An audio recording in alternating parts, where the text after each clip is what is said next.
Maybe a slow take a shower so you can TP pivot would, honestly, I think dismantle a lot of aspects of this composition. But we'll see if SEN ends up sticking with their old comp. They're going to switch it up ever so slightly.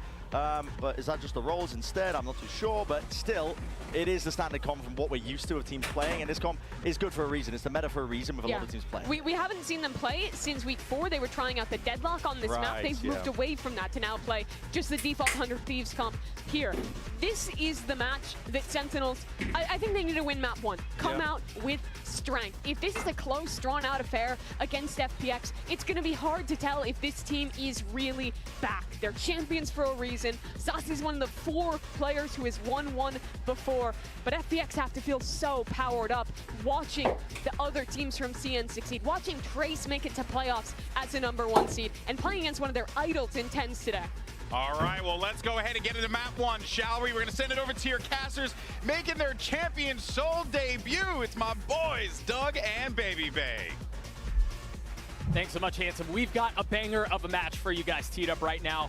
Dre, there isn't a ton of story between these two teams, but when you think about the individual path that they've taken to get here, it's vastly different. FPX seems like they're on the up and up. Meanwhile, the Sentinels feel like they're on like a tragic tumble. Yeah, I mean, they started off great in the year, and then it was just like a slow burn where they slowly just faded and faded. And FPX, yeah, you're 100% right. They've looked great, especially internationally, taking Heretics the distance, not only in Shanghai, but here as well in Seoul. So this is going to be a banger match so far. And honestly, this Chamber, Autumn, he was so good with the Operator and that Headhunter last time around. So expect big things out of this guy. He's already on the move. Look at that aggressive line he's taking. Super aggressive, trying to get ahead of that Viper. But poised so far from Sentinels. With Berlin over his shoulder, he creeps up further and further. A couple of warning shots. Takes a quick step back. Meanwhile, Sentinels, as you mentioned, on the attack side of this opening best of 3 with a bit of a more tempered approach. Yeah, and I think they understand that, you know, FPX's history on the defensive sides of almost every single map have been a weakness for them. So if they don't drop early like that and give FPX an inch, they might be able to get a big lead here. Seems like Saucy's making a little bit of noise here. He's dropped the Hunt, he's dropped the Prowler, a lot of noise B, but it's actually the first kill going the way of FPX towards A. You can't do anything about that. No, not at all. Berlin still causing problems. Hasn't taken a lick of damage. Now he's taking a step back, but Autumn is on the prowl. He's on the flank. He's behind him. As Berlin once again, 1 bullet, 1 kill. All members of Sentinel starting to crumble, starting to fall apart. This pistol seems to be going the way of the defense. I mean, they're completely surrounded, Dre. They've got every single corner with threat. FPX gets the first. Absolutely constricted into U-Haul and Short A that entire round. Autumn, he showed some pop shots. Short A, like you said, flanked around showers, but it was Berlin who was the difference maker, spamming through the smoke in the beginning. He smelled something fishy in the waters. Something was amuck. Look at that. As soon as that Viper wall comes up, he's just spamming to hopefully get that lurk, but he does it. And this flank from Autumn, I mean, this is the power of the Chamber. And already, you're going to see that he has an outlaw in the mix of things. That weapon can be so deadly in the right hands, and he was looking very good on the Operator, so I imagine he's going to be hitting some nice shots here. And for Sentinels, yeah, it's been rough. It's been kind of disastrous, right? They haven't won a map in, what, how long? It's been over a month. They're 0-6 on their last 3 series. Their last map win was against Cloud9 back in like July, early July. That's unbelievable, right? They're Madrid winners. It's just been such a fall from grace, and it seems like that's just a story for Sentinels, right? Like, they get to Madrid, that's their peak, then they turn their attention toward trying to qualify for Shanghai. Obviously, they don't make it. On the other side of Shanghai, they're looking really good, like 5-0 or 4-0, something like that through stage 2, and then again, we're back on this downward trajectory. Yeah. It's been super rough for them, and this start has been super rough as well, but let's see what they can do. It's some faint pressure right now from TENS towards B long. No one to reciprocate on the side of FPX. And again, I think a lot of discipline out from FPX. You're absolutely right. I mean, you said it, right? You said when you watched FPX play against Heretics, you said I think they figured out their defensive sides. It seemed like it, yeah. And so far, I like the way that they're taking this approach, not taking too many risks. Prowler's out. It's going to push Life off the line with a Guardian. But he's just able to take just a little bit of a step back to reinforce position. Now with heals being dug in, they're going to have to deal with what Sentinels are doing. Zekin and Tens are getting a couple, but again, the superior weaponry out from the defensive side continues to cause problems. John QT and Zelsis, the only two that remain. Yeah, they got the spike down. I mean, Zelsis has a molly, John has a spit. There might be a shot at this. I just don't know if there's going to be enough delay. Super tough. I mean, that molly does delay for quite a bit, but that Omen Paranoia was too strong. Young cleans it up, but honestly, a very nice approach from Sentinels. Getting the spike planted, getting damage done. Could have definitely been worse for wear for them. Yeah, for sure. That could have gone infinitely worse. But I mean, I do think you mentioned it. Berlin hit a really nice Paranoia as soon as they tried to retake control of Showers, and that was really all they needed. And yes, there were a couple of nice shots out from Sentinels, but the utility at the end and the numbers advantage that the defensive side had was just too much. Most definitely. And that approach from Sentinels was so slow. Uh-oh. Already. We didn't make it very far. Well, I mean, while we're in this tech pause, I can talk about that slow approach that Sentinels just did. Take your time, because life is reclined on the stage right now. So, I mean, be as verbose as you want. We're paid by the word, so by all means, take your time. If only that was true, Doug. If only that was true. We'd be millionaires up here right now. But yeah, that slow approach from Sentinels, it was definitely a cool thing to see, and it allowed them to just put doubt in the minds of FPX and the way that they approached the site, putting 2 smokes down and then actually getting those kills in back sight. That's something that's really hard to do when you have just a classic. So now in future rounds, they can be confident in that fight back sight. And we'll see how that continues to play out. I think you mentioned, oh, we're right back into the action. Nice, that wasn't bad at all. Yeah. Hopefully a good sign of things to come. You mentioned the slow approach from Sentinels, but I want to go back to what we were talking about in the previous round, and yes, it's only been 2, but I really like how disciplined FPX have been off of the feints that Sentinels has tried showing. Yeah, they're definitely trying their hardest to not give away any freebies. That's been the demise of them in the past. Yeah, Orb scooped up early in the round, and again, silence across the map. Yeah, it's so quiet. Only an Omen smoke being used. Orb was gathered, though, from Life. Pretty good. It will be a contact play here in B-Long. Second will be the forefront, along with Tens, the 1-2 punch. Got to be cautious here. An Outlaw, and then you've got 3 rifles, and then just a Sheriff. So if FPX are able to convert this bonus, this snowball would be huge. Yeah, this would be massive, and it would be so detrimental to SEN, who I feel like are such a team that is based off of momentum. Young's moving. He's on the hunt. Sasi looked like he was a bit asleep at the wheel for a second there. Yeah, he definitely got caught sleeping at the wheel right there. Maybe looking at the mini-map, but it's a walk down. Oh my goodness. What in the world was that? That was so fast. Nasty stuff. A lot of players there just go for the double outlaw, but the switch to the headhunter, it's instantaneous. I had bad flashbacks of like the chamber meta. Oh, 100%. And so now Sentinels off of that, it seemed like they made a little bit of noise. Hey, again, trying to threaten the opposite side of the map, but now quick rotate back B. You've got Lysor who's here. You still have a trip that's currently down, but the wall goes up. Utility through. Zekin trying to find some space off the satchel. 13 seconds left. They're going to have to get there very quickly. Lysor's going to get another. I don't know that there's a way for John to do this. There's no time. It's done.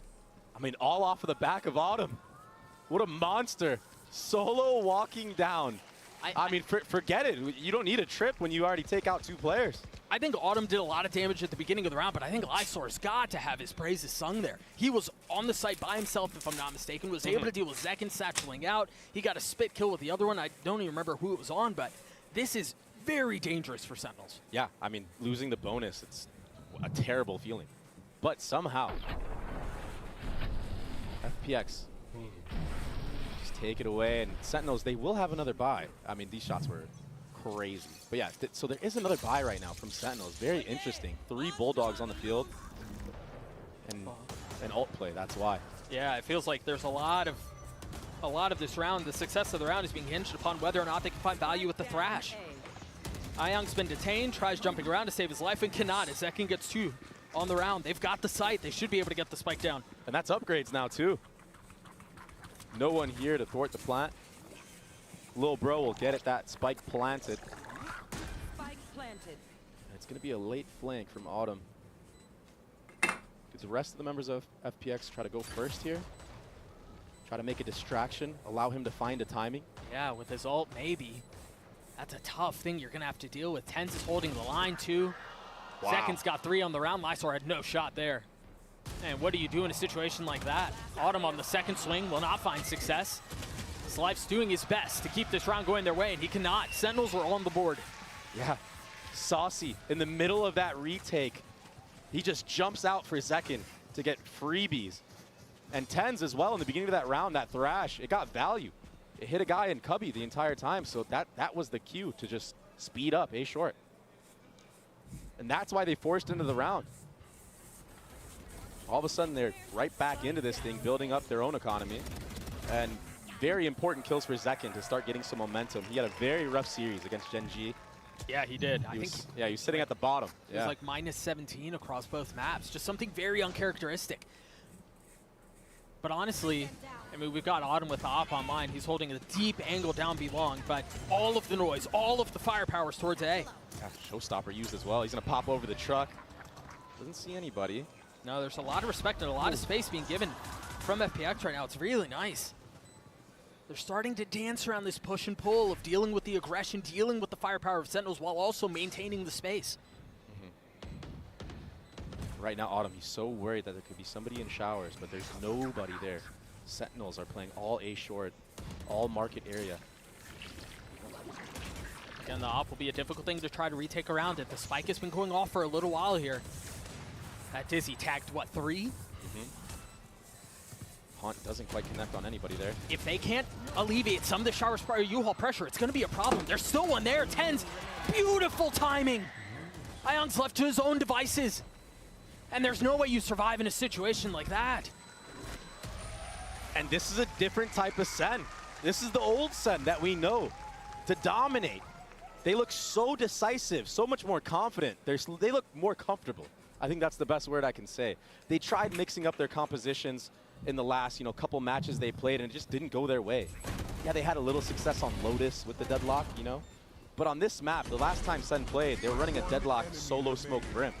It's so hard to play, especially on the defensive side, when you only have Brim smokes on the field.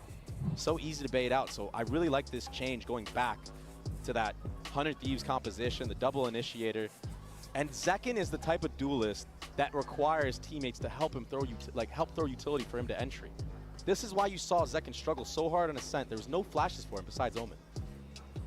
He does seem to be notably more comfortable, as the rest of the Sentinel squad does too, as you were talking about just a few moments ago. And I think as we see FPX call a timeout here early on in the first half, a lot of what we were just talking about around how Zekin he struggled tremendously against Gen G. I want to be careful because I don't think that was the reason why they lost. I think there were a lot of things that were going on that unfortunately didn't go their way. I think you look back at the last 3 matches that they've played, they've had one player go positive every single time. Yeah. So you've got one guy who's kind of treading water, kind of trying to stay afloat, while the rest of them are really struggling. And yeah, Zekin is unfortunately the most recent example of that. Yeah. But it has really been tough sledding for Sentinels these last couple of matches across the board.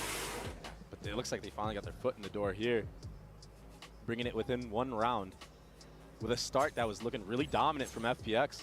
I don't think FPX was ready for that force buy from Sentinels, that Thrash. That was such a big call. And it worked out. So risky. Take a look at the purchase for FPX here. 2 rifles and a couple of sheriffs.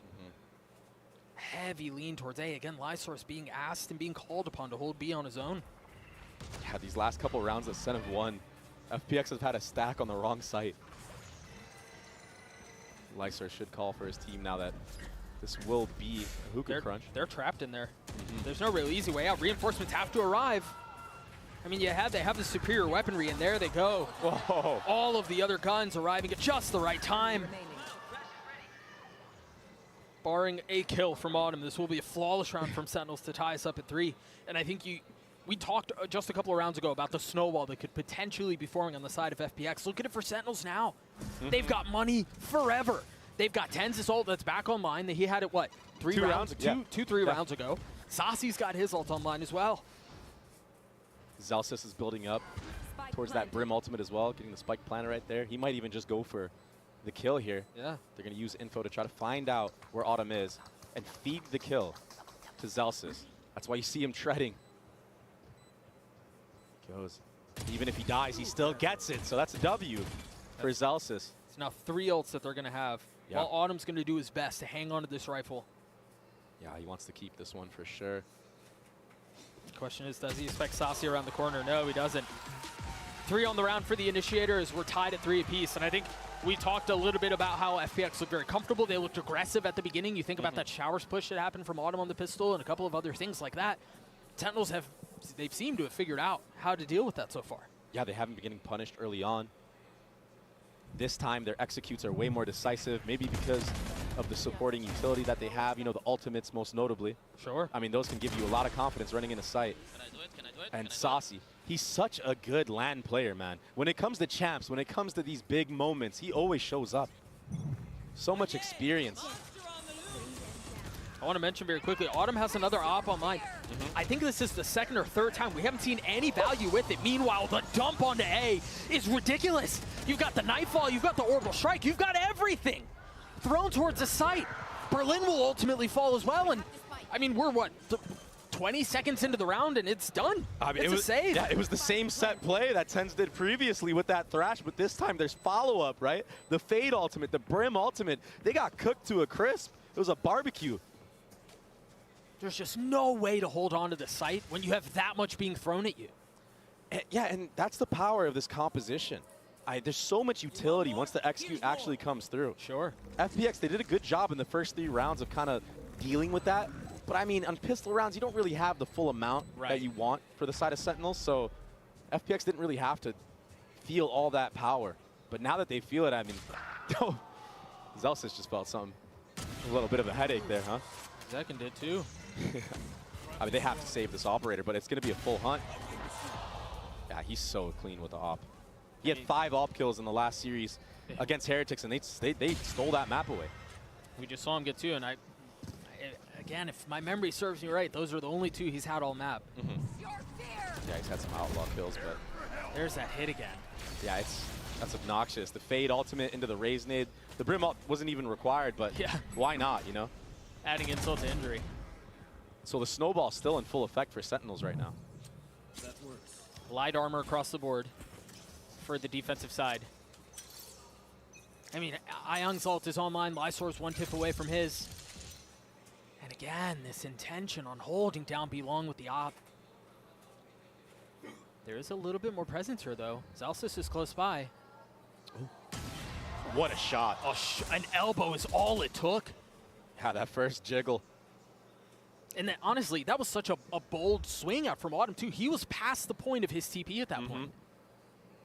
I mean, you got to make something happen, right, with that operator. Him just sitting back in passive angles was not working for them in the last couple of rounds. Oh, it's picks across the board right now. This is tough, man. This throws the attack into such a tizzy. If you're not finding success on either side of the map, you're thrown into plan C, plan D of your approach. And you have no smokes on the field right now. Berlin took a little bit to get there, but he gets the kill. Life, he might get a 3rd into this round. But it's Berlin to clean it all up. And that's off the back of that aggression from Autumn's operator. I mean, worst case scenario, Autumn there, like he peeks there, no one's there. He has all the info for his team. They're able to cheat over towards the A site. So I like him stepping past the TP. You have such an advantage when you're peeking riflers with an op. And you got to play to it. Lysor was close by 2, if I remember correctly. So even if he does, for some reason, not win that, there's a chance for the op to get picked up and then, you know, kind of reset on the round. But now it's on Sentinels to try to slow things down. They're going to burn their first time out of the map and see what sort of adjustments are there. I mean, again, Autumn should have that op online going into the next, but for Sentinels here, we've seen them put up 4 in a row. Finally, a little bit of the bleeding has been stopped, and FPX seem to have a little bit more momentum their way. But Dre, I'd love to get your thoughts, because that felt like that felt like that worked because of picks on opposite side of the map.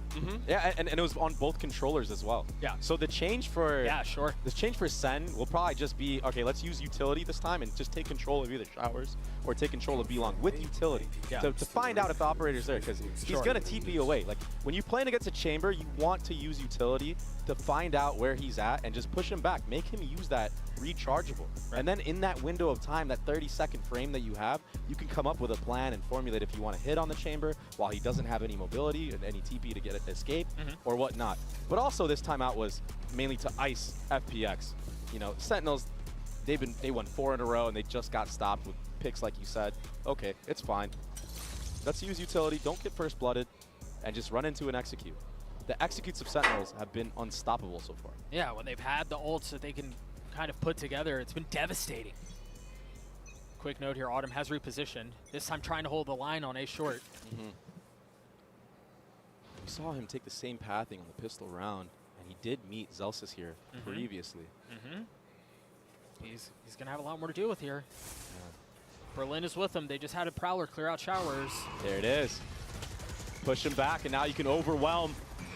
If they want to commit to it. And it seems like that's exactly what they're going to do. What a shot out from Autumn. Staying alive through the decay and through the damage and aggressively checking into another. I mean, an absolute madman, and he gets punished for it, though. Zelsis not falling for any of those shenanigans. Oh, as things slow down, all members from FPX rotating back towards A. And Sentinels have cut noise. Launching smoke. Only one smoke to work with, and they decide to smoke off U-Haul, and that might be detrimental to them. Yeah, almost getting punished up from heaven. That second smoke causing a little bit of problems. As Berlin still had an angle to play around. Look at the health bars on the members of Sentinels. They're so weak. But Tenzi picked up that operator. He might be able to work something with this, work some magic. Some of that Tenz magic. This smoke is interesting too. It gives them passage out if they decide that they want to flip the map, but hanging on for now. 20 seconds left in the round. A little bit of presence in U-Haul. You've got Zelsis who's starting to creep forward. Fretting on the plant. It's not the right one. Time is running short. That shot will connect, but with 10 seconds left, how much more can you do? Can you buy enough time for the spike to go down? No. Yeah. Too many angles to look at. FPX, they basically steal that one away. That was insane, though, from Autumn and Short. The fact that he even got one kill there. I mean, the poise that you have to have when all that utility is being smothered onto you and to still just be just in the zone like this. I mean, he's tethered. I mean, it's chaos on the screen. That is not an easy thing to do by any means. No, a lot of players crumble in that moment. Yeah, to ignore all of the noise and man. to stay focused. I mean, we can have the same conversation about Ayong, who was able to track Zekin as he went, but back into the next round we go. A pit already invested down B-Long. And the whole purpose of this is to kind of force SEN to do what you want. You want them to lean towards either that hookah area or go towards that 3-man fighting squad at A. Yeah, and that 3-man fighting squad that you were just talking about had taken a lot of space down Showers. It seemed like they wanted to try to fight there early on. They don't meet a threat, but you can see what the intention is for FPX early on. And it's so hard for Sentinels to entry into these sites knowing that you have to go against these operators. Life! Holding down Showers on his own. A 2-for-1, you'll take that any day. He almost got 3. Zelsis was able to see that smoke come, but oh my gosh, Ayong and Berlin. Little in and out, and it's Tenz all alone. This round and the last couple of rounds, to be honest, this Tenz is, as you mentioned, you know, 1v4 or borderline unwinnable one. The crazy thing about that too, very quickly, we went into that round, FPX had 5 ults. They just obliterated Sentinels without having to invest just one. They invested life stores at the beginning, but that was it. Yeah, the ult economy has been insane for FPX, and when you're Sentinels, when you see a team has 5 ultimates, that's why you saw that slow approach in the previous round, where like they're just tapping the spike consistently. They're trying to see and bait out any type of thing. But FPX, they just held on to him.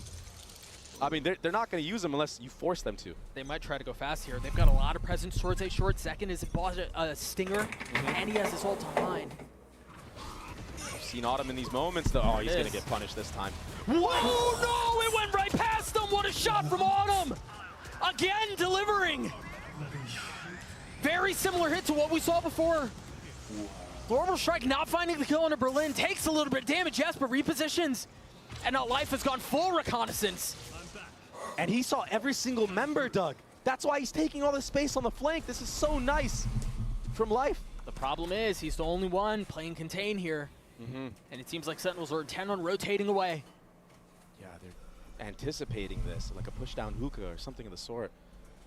Are they anticipating this deep of a push? All the way down B long by the fountain. I mean, neither side is making any noise. Oh, That flash. But he's and out. it's a TP away. But it's just enough misdirection. Look at the pings on the minimap now. Yeah. Like we heard him. He's got to be around. Where is he? It's so scary. It's a horror game. 5 seconds left on the round. Sentinels seem to have chosen the right site. 30 seconds left. Most definitely. It's all up to Life here. I don't know if he can anchor this alone. Oh, he might find a timing. Oh, he gets spotted. Again, the only smoke has been invested. The flash is so pretty. Whoa. Life gets another 2. Spike planted. And an Omen ultimate committed. He was alone. Tens wasn't ready for that. I don't think they heard that at all. I mean, Berlin TP'd into that. You're absolutely right. He was so far ahead of everything else. Now Zelsis is left in a 1v3, able to find the first. The peek onto the second will not connect. The defuse comes through as FPX will get another. Just absolute madmen in the server. Life, he's all alone on site. Has a nice flash lineup for himself. John QT gets caught out in the open. But the second follow-up, how are they getting away with this? The trades, the spacing is just not quite there. It's almost like Sentinels are just lining up for these guys. And look at this. Somebody needs to come out earlier there and help John. Dude, the rocket, I mean, you can see the frustration on Zekin's face there. The rocket just humming right past Autumn. That ultimate, it can be so hard to land sometimes. And even when you Especially think it up close. lands, yeah, and even when you think it lands, it might not even kill fully. Last round of the half, you see it on the timeline. The rounds have come in bunches for the wave Sentinels. FPX responding with a bit of their own. And the chamber used right at the very beginning. Berlin with Goop in face has to take a step back.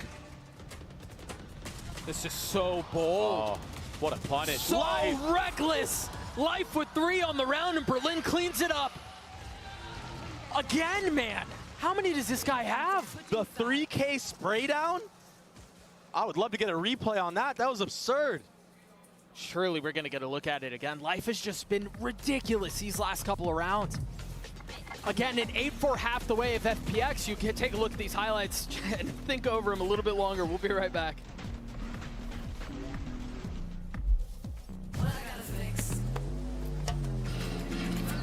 Oh, come on.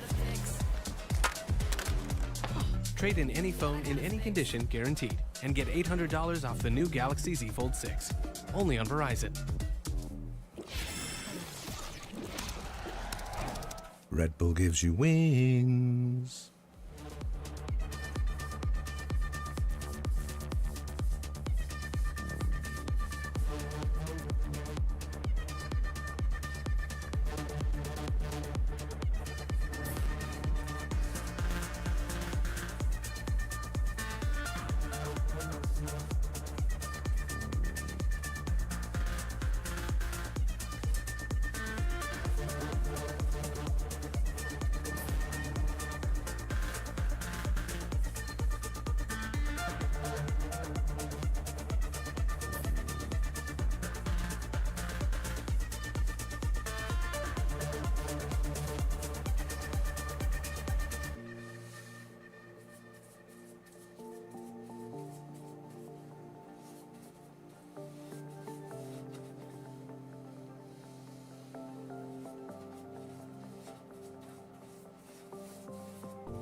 Back into the action we go. FPX with the 4-round lead.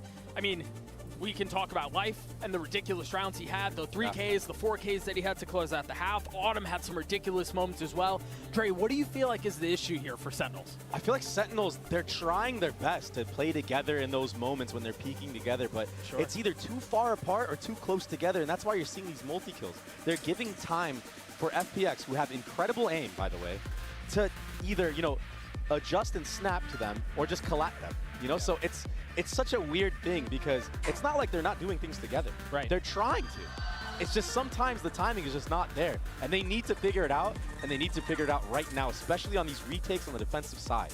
It's going to be crucial. The spacing seems to have been an issue. I do think you're absolutely correct. We'll see what the defensive side looks like. Again, 5 rounds in a row to close out the half for FPX off of heroics from a couple of individual members that were just having their way with what Sentinels was throwing at them. We will see if that is any different going into this round. As we head into the pistol, you've got 4 classics in light armor on the side of FPX. Meanwhile, full ghosts for Sentinels.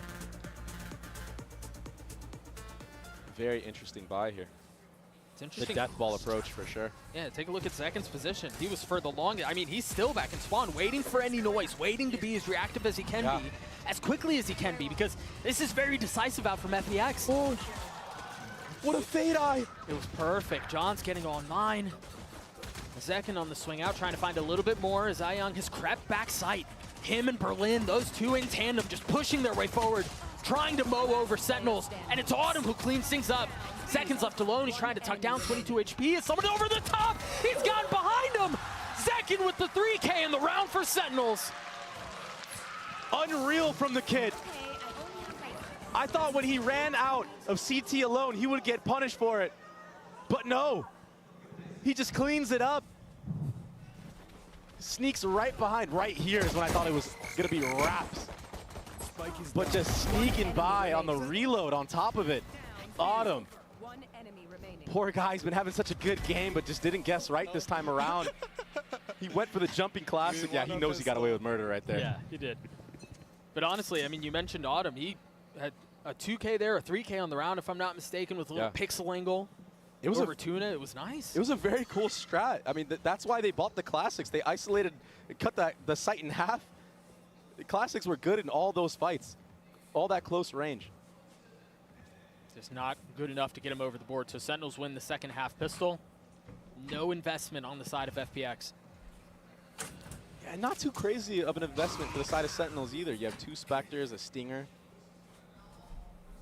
Yeah, you have an Outlaw and a Bulldog, but I mean, going into the next round, you don't really have much to work with, I feel like. Great molly. Very nice indeed. Autumn just continues to He's find unreal. success, man. I don't know how he does it. I don't know how he keeps getting away with it. Just chamber things, man. One enemy remaining. And so, a weapon upgraded for Berlin, who's now got the Bulldog in hand and left in a 1v3. Oh, he's getting ran at. Nowhere to go. Yeah. No room is safe. Zelsis with the spray and pray Stinger. Intuition was on point. He's had a lot of smoke spam kills so far in this map. A lot on Autumn. Again. Oh, what a shot. This kid is so insane. We're in it. Let's go, boys. They are in it now with that. I mean, only 2-round difference here. Yeah. And From the Vibes Merchant himself. And you know how I was talking about how it was a light investment in the previous round? Look at this now. You got 2 Phantoms, one on Zekin, one on Zelsis. And the Bulldog and the Outlaw. And it's aggression, too. They've got something to work with here. Sentinels very far up A short. Oh, yeah. That fade eye. Been really impressed so far from Saucy using some of these lineups that he's had. I mean, that pistol round 1, that was really big. This time around, he gets info on market area. And SEN decided to back off, re-clear showers. But Autumn, he waited that out, and it's going to be a little bit of a battle here. Could have been. Meanwhile, you saw Life grab that ult towards Belong. I think that's going to be a key part of how they try to approach these later rounds on the attack. Have Life go in, create as much havoc as possible, get info. There's so many ways you can play around a Yoru ult. Yeah, and his kit in general. He left a clone there, and they're actually going to lean back towards A, I believe, and use that clone as a feint for the hit. Yeah, this is some very cool stuff. There's a lot of presence here. I mean, oftentimes you see a fake and it's 1 or 2 members, but I think they can send it and then they go through TP, they head back towards showers. Yep, and the problem here is if Autumn doesn't win this 1v1, it gets thwarted. And that's exactly what happened. So now they, what, do they try to reinvest back towards B? I think they have to full commit. The spike is all the way up base short. Saucy, he's just going to delay right now. Things have been thrown into disarray. I thought Life was going to try to get out. If he dies, yeah, that's a spike. That's a problem. Down A. He's so smart. I think you hit the nail on the head, Dre. If that kill goes the way of FPX and Showers, they have so many things at their disposal. Yeah. But that goes down, you've lost Showers control, and then the Spike is in this awkward, like, well, do I go up A? Do I TP back B? Are you guys going to come to us? Yep. What's the play? And I get it. I know Autumn's feeling himself right now. He wants to take that 1v1. Yeah, but sure. There's no downside to just waiting, holding an off angle, and waiting for your squad to come up and run in with you and get the trade instantly. So a little bit of a mistake there, maybe just getting a little bit too overconfident in that moment. Because yeah, as soon as he drops right here alone, I mean, that's a very risky peak to take. Yeah. On an off angle like that too, I mean, that's tough to win. It doesn't really matter who you are. I mean, you just wait for your team. The worst case scenario is you trade, and then you have the site for free. But the setup on the strat was really nice from FPX. The execution just wasn't quite there. Great job from Sentinels to clean that one up. Ooh. Oh, you're in trouble. Broken. What's going on right now? You gotta get out of there. Zekin's not able to stay alive, but the trading out from Tens is nice. Life now down. Ayong has a rifle. I mean, taking every single timing possible. Look at this. Yeah. All the way through. In spot. Oh, Celsius. He read him like a book somehow. That's so rough. Yeah, very clean shots. Berlin wasn't able to do anything there. You know, we saw this a lot when FPX played against Heretics. They invest into Ayong. It doesn't really matter who it is that has the hot hand or what it is that's going on. If there's a hero rifle, be it the Guardian or the Vandal, whatever it is, it often goes into his hands, and that's the case here. There are two members out towards A. Zelsa's the only one close by. If he gets cleaned up, that's an open sight. Stays alive so far. The Molly to buy a little bit of time as two reinforcements. Again, the two remaining members of Sentinels trying to get over as quickly as they can. 1 for 1, there's not a lot of time. He's gonna have to win those out on his own, and he cannot. We're tied at 8. Yeah, Saucy cleaning it up there. Fade Ultimate online and available. Nice stuff from Sentinels to weather the storm. That was that quick Showers and short A push. Zelsis, he is on point right now with his intuition. The fact that he turns around in time for both those scenarios. I mean, he almost gets caught right there by Autumn. Yeah. But Autumn just couldn't settle the shots. Yeah. And then the Phantom pre-fire spray. That's the advantage of using the Phantom in scenarios like this. That's why you see him vibing up there. Yeah, we talked about it in the Arrival interviews. We talked about it when they walked out on stage. You even saw it when we saw a couple of members of Sentinels backstage before they even walked out onto the stage. For a team that's facing elimination in the biggest tournament of the entire year, they seem really relaxed. They seem very, like, just comfortable and chill. And they need to be that way, and they need to be confident. And this is the scary time right now for FPX, because a confident Sentinels, I mean, that's not a team you want to play against. They can be Titans. We've seen it. Yeah. If you get them going, they will destroy you. Well, I think on the other side, you know, to play devil's advocate here a little bit, you talk about a team that is look confident. I look towards FPX, man. You think they have tried setting the pace from the very first round of the map, too. So it really just feels like it's like just who's going to lean into the confidence a little bit more. And not be too overconfident as well, right? Yeah, not like go too far. It's this fine line that you always have to tread. And it's a really good sign for Sentinels fans out there that they're playing in this way, because I feel like you watch the last couple of matches, you know, they really haven't had that same spark, that same, you know, motivation. Even in the reactions of the players, it's looked very serious, like you said. Now they look a lot more loose. And I mean, considering the scope that Sentinels as an organization are under by themselves, right? It's a lot of pressure that amounts onto you. Being lighthearted can be a way to weather that. Alleviate a little bit of it. You see Autumn's ult online. Heavy lean towards B. There's no Showers presence. There's no A presence at all. Now we're going to see Life Salt for the first time. 3 members here, though, from Sentinels. That knife ult's really good. That's going to tag a lot of members. Berlin's already dead. Yeah, free spam kill. I mean, Life went out to get info, but his teammates crumbled around him. Yeah. I mean, no chance, really. Just spam across the board. I mean, look at where the spike is. It's out. There's no way for them to recover it. Center looking so good right now. Yeah, but this also feels like a plan that was poorly executed on the side of FPX. I mean, sometimes it's just rough. I mean, Jordan Zelsis, he's had so many smoke kills so far. Oh, what a shot. Oh, he almost connected onto that one, but Tens, he'll clean it up along with Zekin, the 1-2 punch. But yeah, Celsius, I mean, if we have a smoke kill counter on this map, he's had at least, I swear it's like half of his kills. Yeah, he's gonna 7 kills at least. I'd love to take a look at that round again. I mean, we'll see. Look at this. We'll see some of the plays. Oh, okay, that was just...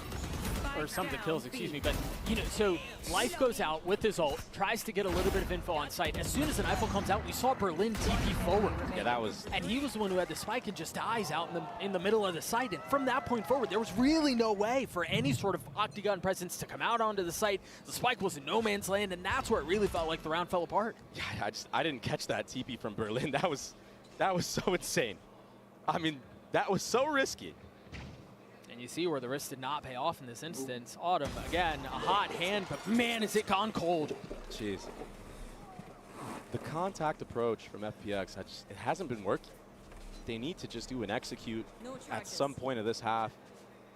Try to get the spike planted, at least. Well, but you got to think about it, though, Dre. It feels like, you know, we think about FPX and the crazy year that they've had. I want to take us back to Shanghai. One of the things that people were so excited about was how FPX played their attacking side, particularly how they played the entire map. Yeah, with all the smokes and stuff like that. Right, yeah. There were double pump fakes, there were triple pump fakes. I mean, they played everything so beautifully on the attack side. And yes, there was some like heavy exec rounds, but that didn't really feel like their DNA. Yeah, this contact style has just not been working for them so far. I mean, look, another just dry walk into the crosshairs that are trained on them from Sentinel. And Zekin's able to tuck back in and stay alive. Pops back out with his ult, not going to connect onto anything, but this delay is just so difficult to navigate. I mean, they've barely made it out of short at this point. They haven't really gotten U-Haul. They haven't really gotten a ton of space at all. And if you look at the ultimates, there's still so many online and available for Sentinels. Look at that. Life is done. He's cooked. He was tethered, fried. He's done. Another barbecue. Sentinels are definitely at the cookout.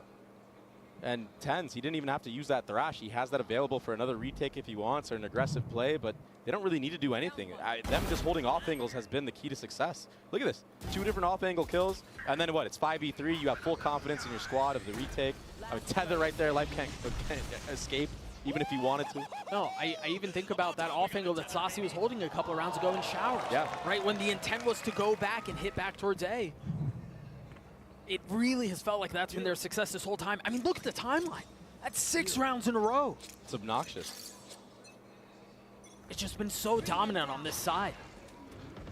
This Sentinels roster, once they get going, it's impossible. It feels so smothering. Look at the adjustment here out from FPX. I was talking about how they like to put the hero rifle in the hands of Ayang. This time it's in Autumn's. Oh, proactivity with the thrash, but a great bait. Yeah, that's really nice. Ten's had some backup there from John to pick up that thrash again. He'll have it for the next hit. It's just a cycle of utility right now from both sides. All of Hookah just got cleared out. That's why you see them taking space. It's John QT and Saucy. And Tens, he leaned towards A. And I wonder if this is all to crunch if players go Hookah. He'll send that thrash through the TP. As I say that, it's going to be a B long hit though. Paranoia goes out, Life goes forward. They have a lot of space here. Yeah. The thing is, they haven't dealt with the Hookah presence that you were mentioning a couple of rounds ago. Yeah, and Sentinels, they're comfortable with this for that reason. There comes the crunch. Oh, it's slowed. There comes the thrash. There comes the crunch that you mentioned. And yeah, with the alarm bot at his feet. Slowed, sure, but it's really just delaying the inevitable. Oh my gosh, and the jiggle as well from Celsius. He spotted all 3 members there. It's just easy pick'ems for John QT. 3 on the round for the leader. Saucy's gonna clean up the last. Sentinels will get to 11. It just looks so easy for Sentinels. They're reading FPX so hard right now. Showing B-long presence, leaning back towards Hookah. Tens, he goes all the way back around A for that thrash to go through the TP. It's beautiful. It's beautiful Valorant we're seeing right now from Sentinels. Night and day from the last time they played. I mean, it's got to be pretty when you win 7 in a row. But I think the other thing I want to mention very quickly is you talked about how it feels like... I did something. I almost just spit out the water I just drank. That was crazy. You're talking about how it feels like Sentinels are reading FPX well, and they are, but I also think a lot of the individual firepower is starting to come through, like John's, as we saw a moment ago. Yeah, he did something. A little pat on his back. Hey, sometimes you got to hype yourself up, man. Take the wins where you can get them. Yeah. I get it. This is a new look right now for FPX. It's an attack side operator, and Tens is all alone here. I say that, but I mean, he has supporting cast, but he's the only one in Octagon. That was his backup. Yep, that was his backup. I wonder here if you're expecting someone else. Yeah, Autumn is. The slow walk into it. Unbelievably quick. I wondered if he would be worried about it, if he would even check Octagon, given the smoke, given the fact that Saucy was playing another off angle, but the discipline and the poise out from Autumn. Yeah. I mean, Autumn has had to play against some of the most ridiculous plays we've seen in Valorant China. So he's got to be ready for stuff like that. People finessing around smokes or even just running through them. They've got to understand that Hookah hasn't been cleared. Zelsis is here, and Lysor knows. But what can they do about him? This is tough. I mean, he's like a trap that's been laid. And it's almost like you know he's there. It's like itching in the back of your mind, but you can't really do anything about it. It's all going to be on timing. Meanwhile, Young falls. Zelsis on the swing, and now the threat has been realized. Lysor falls, 3v3. Op still in the hands of Autumn, but Berlin not around for long. Meanwhile, Life only has 10 HP. John on the tap. The shot's not going to connect. Zelsis still playing up in Hookah. Finally dealt with. Finally dropped! But it's a Moroccan miracle. John gets 4 on the round, and the defuse comes through. Oh boy, he did something again. 4. How did they bring that one back? Zelsis was in Hookah, stuck. Biding his time. Oh, that... The retake utility was beautiful. The trades on top of that, phenomenal. And that plant. One enemy remaining. What a shame. Rough stuff for FPX. Autumn did so much in that round, but he lines up with his teammate, and John, he executes. And now Sentinels are 1 round away from having a perfect half to take Bind, to take map 1, to take FPX's map pick. It's been an obliteration.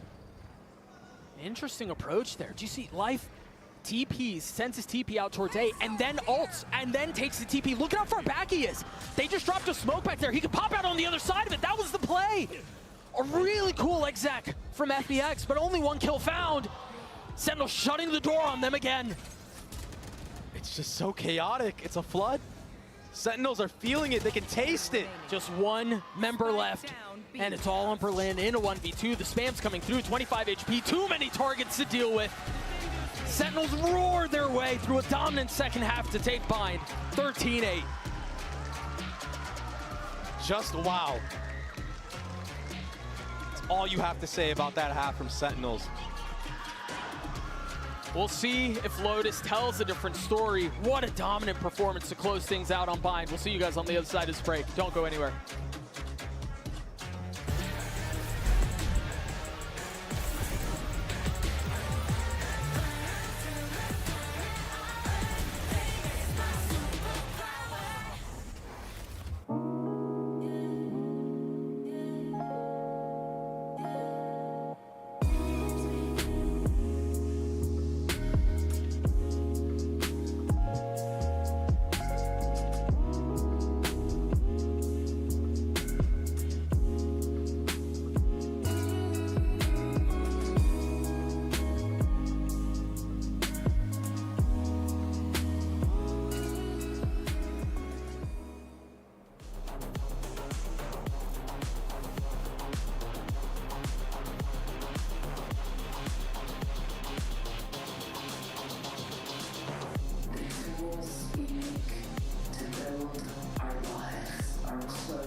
Sentinels. They look great on Bind. I'm now joined by their head coach, Kaplan. Now, phenomenal defense. I don't think you can ask for a better one. But in your eyes, what was the key to the success of that defense half?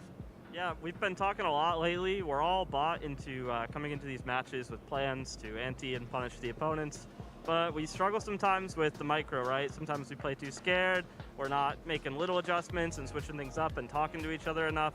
And the boys did an incredible job with that, right? Every freeze time, even if it's the same setup, change a little thing, add a little idea, middle of the round, push a little, all that stuff. They were just much more confident and creative today, and I love to see it. We love to see it as well. Best of luck on map 2. Sentinels picks up a win thanks to a flawless defensive side. Absolute magic from the boys over in the SEN camp here. And, you know, we were seeing glimpses of it early on when they were on the attacking side, what they were able to really begin to, like, muster up. And there were some great ideas, and they executed them incredibly well. Yeah, rounds like this early on had me a little worried about Sentinel. As you see in this one, FPX inching out from showers, going for a walk down outside of Hookah. They were super proactive in taking these forward plays, and in a lot of rounds, FPX was getting these first picks because of it. 8 out of 12 rounds, they started at an advantage. But after that, Sen started turning it around, finding some of these hard-hit rounds with the ultimates, and then a perfect second half to win it. I think their game plan and overall understanding of how to beat this comp was good. Yeah. And it's exactly like Kaplan said. The micro was going wrong. It was the spacing and that kind of trading, and you could see their game plan was good just from their overall execs and as well how they were playing it, I think, on their flood defense. But in particular, I think that they really dominated in that particular aspect, but struggling on rounds where they didn't have the ults to get in, which is why you started to see that 8-4 beginning to the map. But it all came together. It all started clicking on the defense when they really started to flood in, make sure that they were synced up, no longer making the same mistakes where they were making sure that life could capitalize. Yeah, I think one of the biggest issues of this FPX comp is it struggles to stall out plants, and I think they hit the nail on the head once Sentinels started to go for more of these hard execute rounds. There's not a lot of util you have to bait out in FPX's comp. Basically they started doing a paranoia. Yeah, and they did a great job of doing so. And on top of that, Zekken has had such a turnaround. I think that series versus Gen G to open up Champions was one of the worst series I've ever seen from this guy, but he's back to playing like the Zekken that won Madrid this time. And you know what, too? Coach Kaplan was talking about the fact that he wanted, it was the micro, right?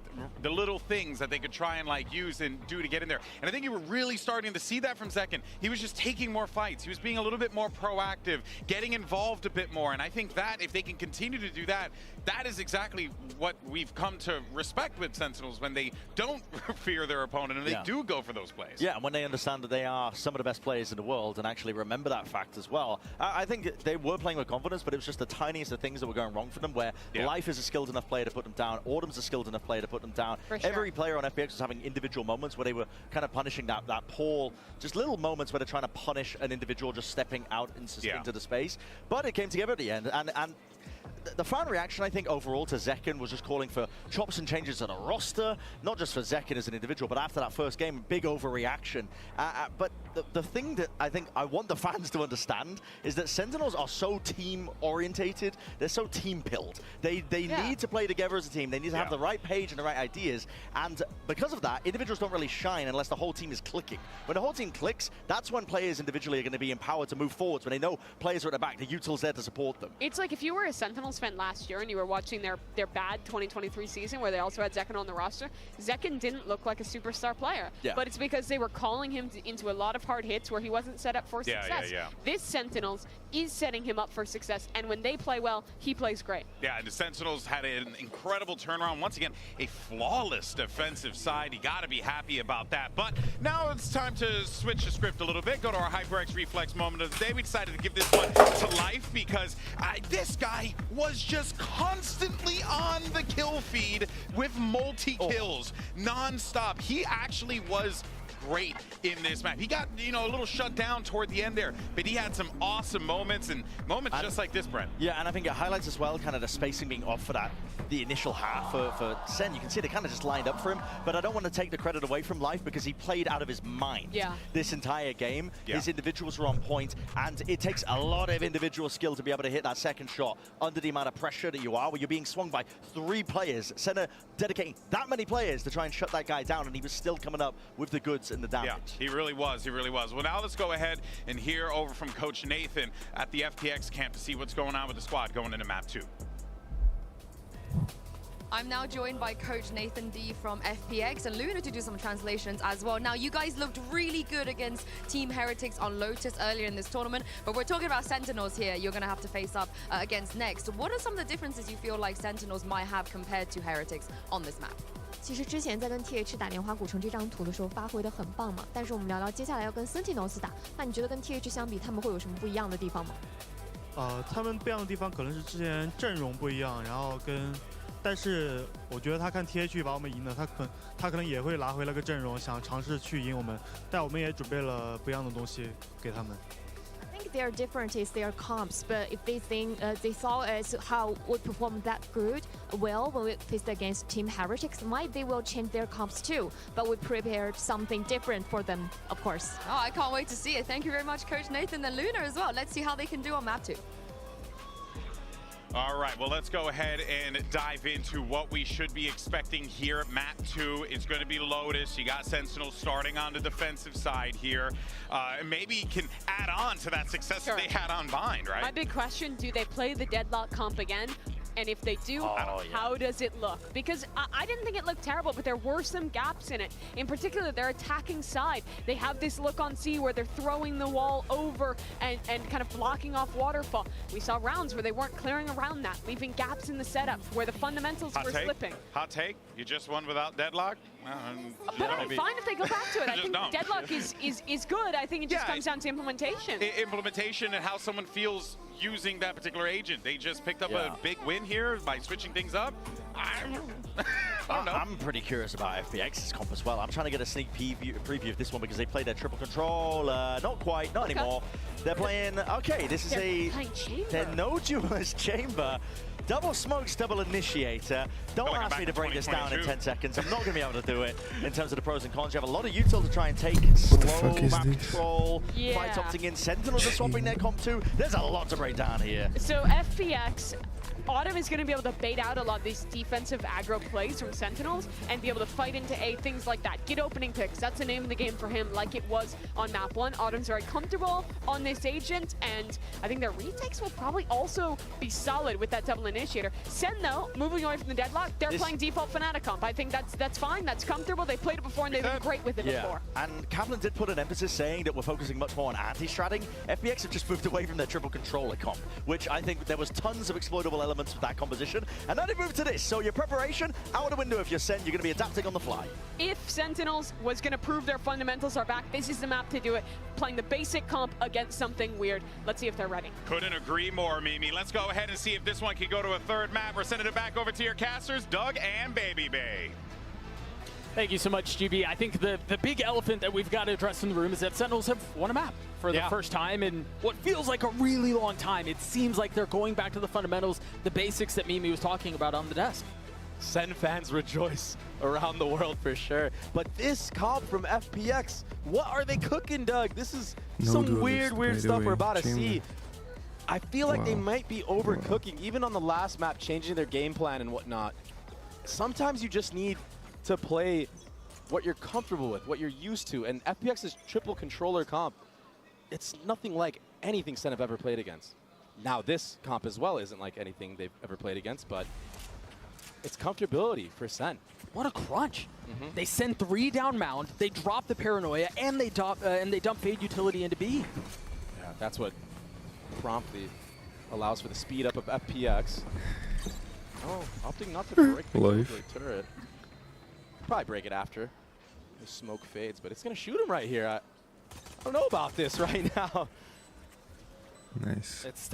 It's still up. That pesky thing is still up. I mean, they got what they wanted. They got the spike down. Now they're in a 5v5 post plant. The Sentinels have so much info once the smoke fades.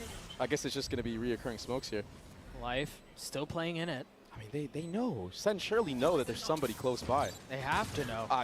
Well, he's dead now. What the fuck are John they and doing? second getting a couple openers. Now they can turn their attention over towards Tree. The spike has been going off for a little bit, but it's all been so decisive. And look, they're going to crunch. Sassy trying to deal with the first, and unfortunately he cannot. Second gets in on it though with the Sheriff in hand. John's going to stick the defuse all the way, and there's nothing that can stop him. Sentinels get the pistol. I hate to be a harbinger of bad news and whatnot, but Life not breaking that turret for that entirety is just so bad for what FPX were trying to accomplish in that round. Even if you're trying to play in that smoke and try to finesse around and kill stairs, you want that broken because when the smokes fade, it's going to shoot at you no matter where you're at on site. And that's free info the entire round for SEN. But right now, Zelsis he's just calming to his team. Yo, turret's up still. Turret's up still. Wait for the smokes to fade. It'll have a full line on site. It's a disaster of a mistake. But it's not over yet. It's going to be an A default. Zeka needs to get out of dodge quickly. And it's Berlin on the breach who's the forefront. I mean, you can't prep for that. Again, another spam kill. He's not even clearing his end. Waltzes into his death as well. That's GG. SEN have got to be one of the scariest teams to play when they are feeling it. Ooh. Autumn's so good at chamber. I guess this is why they decided to just slap him on it on this map. Spike should get planted because of that entry. Ion committing to it. Now going to be 2 pips away from having his ult online. Yeah. And he's got 3 more in the chamber right now. Autumn might be able to finesse this round. He gets caught lacking. Saucy. Nobody's holding his shit. This team is shit right now. Cleans it up. Oh my god. Ion couldn't do anything, and Zekin is going to defuse the spike. He's getting closer to that showstopper, and another strong start continuing from that last half they had. Yeah, I think, you know, it was funny as we were watching some of that play out, it felt a little reminiscent to how Sentinels looked on the first half of Bind. Yeah. Where it just felt like, and again, yes, it was Nico, I understand all that, but the way that they approach some of these swings, the way they're approaching some of these fights felt very much like what Sentinels looked like in the first half of Bind. I agree. I agree. But TenZ is on a Bucky right now. Bucky light armor. The investment isn't huge here. Yeah. A Vandal and a Bulldog, but as far as big guns go, that's it. He did give his rifle to Zekin, understanding that if he gets a kill after grabbing that orb, he will have the showstopper online. Are you gonna be ready for this? This is so hard to clear. Autumn's been good. Swing, man. It's gotta be a 1 pump. There it is. Holy shit. Well, they could deal with the anticipation any longer. Look at all of this Killjoy utility set up towards C. That molly. Look at all the space that TenZ got after getting that kill. He has all of A. Look at how many members of Sentinels are here. The Thrash now invested. A little bit of space found. Zelsis will get caught. There's not enough help that'll save you there. Lysar now getting a little bit of high ground repositioning though. The spike not committed yet. TenZ is starting to rotate over. Doesn't have a paranoia. Tap of the door. Nice all just a threat. Yeah, all just fake, faint pressure right now. He's going to wrap all the way around as well. There's no trips up. He might catch these players lacking. Ayong is ready for it. Oh, he sees a barrel in the main. Not able to land the first shots. And remember, there is more than just this threat here. It's more than just Berlin. Can the rest of Sentinels take space on the site? Well, all of this is happening out towards Mound. So see. If TenZ can buy some time, if he continue to be eye candy, there's a shot at this. But FPX manage every single threat so well. Second dance to the Thrash. Zekin's left alone in a 1v3. Berlin's weak, but that spike has been going off for a little while. I don't know if there's enough time for this. There's none at all. Zekin, he hit some nice shots on that exit right there. He's definitely feeling himself. That's why TenZ dropped him the rifle. But the reaction from FPX, that was a great thrash from Ion. Wrapping all the way around, and Berlin with a supporting utility there. Very good stuff, yeah. I mean, what can you do? You can only smile there. Yeah. But again, I want to talk about how well FPX handled this situation right here. They knew that TenZ was on the flank. They knew they were going to have to deal with some of the pressure, with some of everything that was being thrown their way, and to be able to effectively parse all of that info out in the chaotic moment is really difficult to do. Yeah, and Lysor, who had a really rough map. Nice pick from Autumn. Wait, he's not stopping. They're not stopping. Life with the follow-up. Hold on. TenZ is here by himself. Now John QT is joining the fray, but TenZ peppered, finally put down. And yeah, sure, FPX has a couple of weak members as well, but... What an A fight. Yeah. That's with no duelist on top of it. I mean, it's almost impossible to get out of that choke. You wouldn't know it. But the power of chambers, you're able to take that quick peek. I mean, we saw how good, I believe it was Foxy9 against Fnatic. I mean, he was dominating around A. And that was against utility as well. Autumn still getting value, just getting bombarded. But to my point, what I wanted to talk about was Lysor in the previous round. He was rough on the last map. But when he's on point for this team of FPX, they just dominate team. So he had the schmooze on C site in the previous round. This time around, he's sitting at 8 HP, but that Paranoia got some value. And it's going to be a full save right now from the side of SEN. Full save, 2 rifles. Now you got to think, you know, how are you going to approach this A fight? Because you just gave it your all. You take a look at it again. I mean, Zekin tried getting an aggressive angle, but yeah, the follow-up fight was just too much. Again, you wouldn't believe that they didn't have a duelist in that situation. Yeah, it really felt like Autumn took the fastest timing. It's the power of Chamber on this map, and I think a lot of teams like are a little wary of playing Chamber. They think it's like, you know, not as good as, you know, Cypher or Killjoy, and to be fair, they could be true, but it doesn't mean that Chamber is a bad pick on this map whatsoever. Sure. We've seen a lot of teams make it work, most notably T1. Saw Saya player on that, and he made it look really, really good. So if you have a good game plan with this Chamber, it could really do a lot of damage. And you know what's crazy is I think we're going to see most of the heavy part of a good game plan there when it gets to their defensive side. So if you're already seeing some of the value on attack, I mean, we'll see what the rest of this map has in store for us. No ults up on the side of the attack. But again, we're going to see this A fight. And I get it, neither team willing to relent on this area of the map. Full dump of util. He's so dead. He had nowhere to go there. He was lit up. Yeah. And then obliterated. From the top. So hard without the duelist. Second went on that double box around that Viper wall that you see on the mini map and just was able to elevate so far in the air. But it's interesting. Sentinels are using their, you know, their nade tether combo to try to catch out Lysor, but he's not actually TPing across. So that gives Autumn an opportunity to just swing out main for free and TP out after he takes his shot. Yeah. I wonder if SEN are going to mix it up in the future rounds and try to punish Autumn. Try to get some chip damage on him.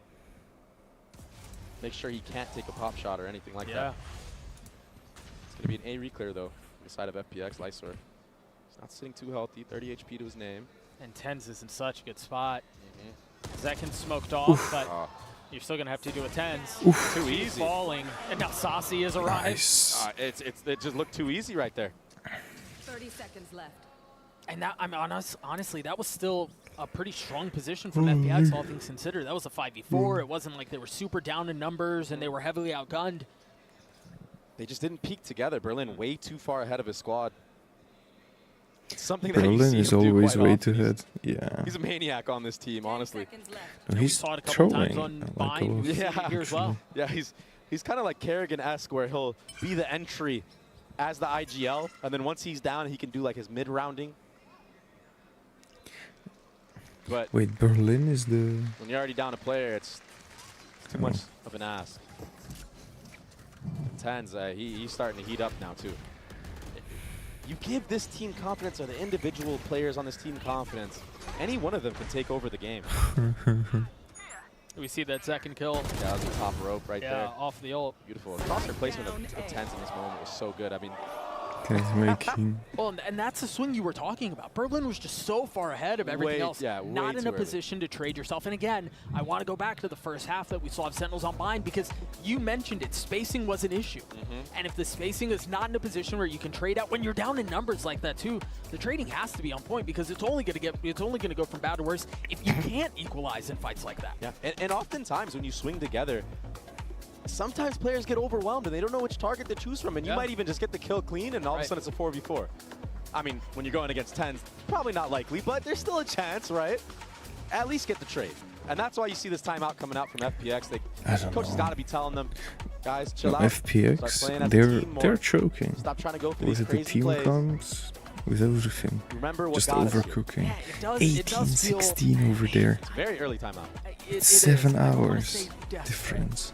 But again, some of the swings felt a little bit like they were just throwing lives away. It almost felt like we were watching an eco round where Sentinels had full rifles and they were just in classics and like, Literally. all right, let's kind of move on into the next. And it was anything but that, right? Tens Right? had a Bulldog. If you peek somebody together against a Bulldog, I swear 9 times out of 10 he can't connect on both. Right, You must have to line up perfectly.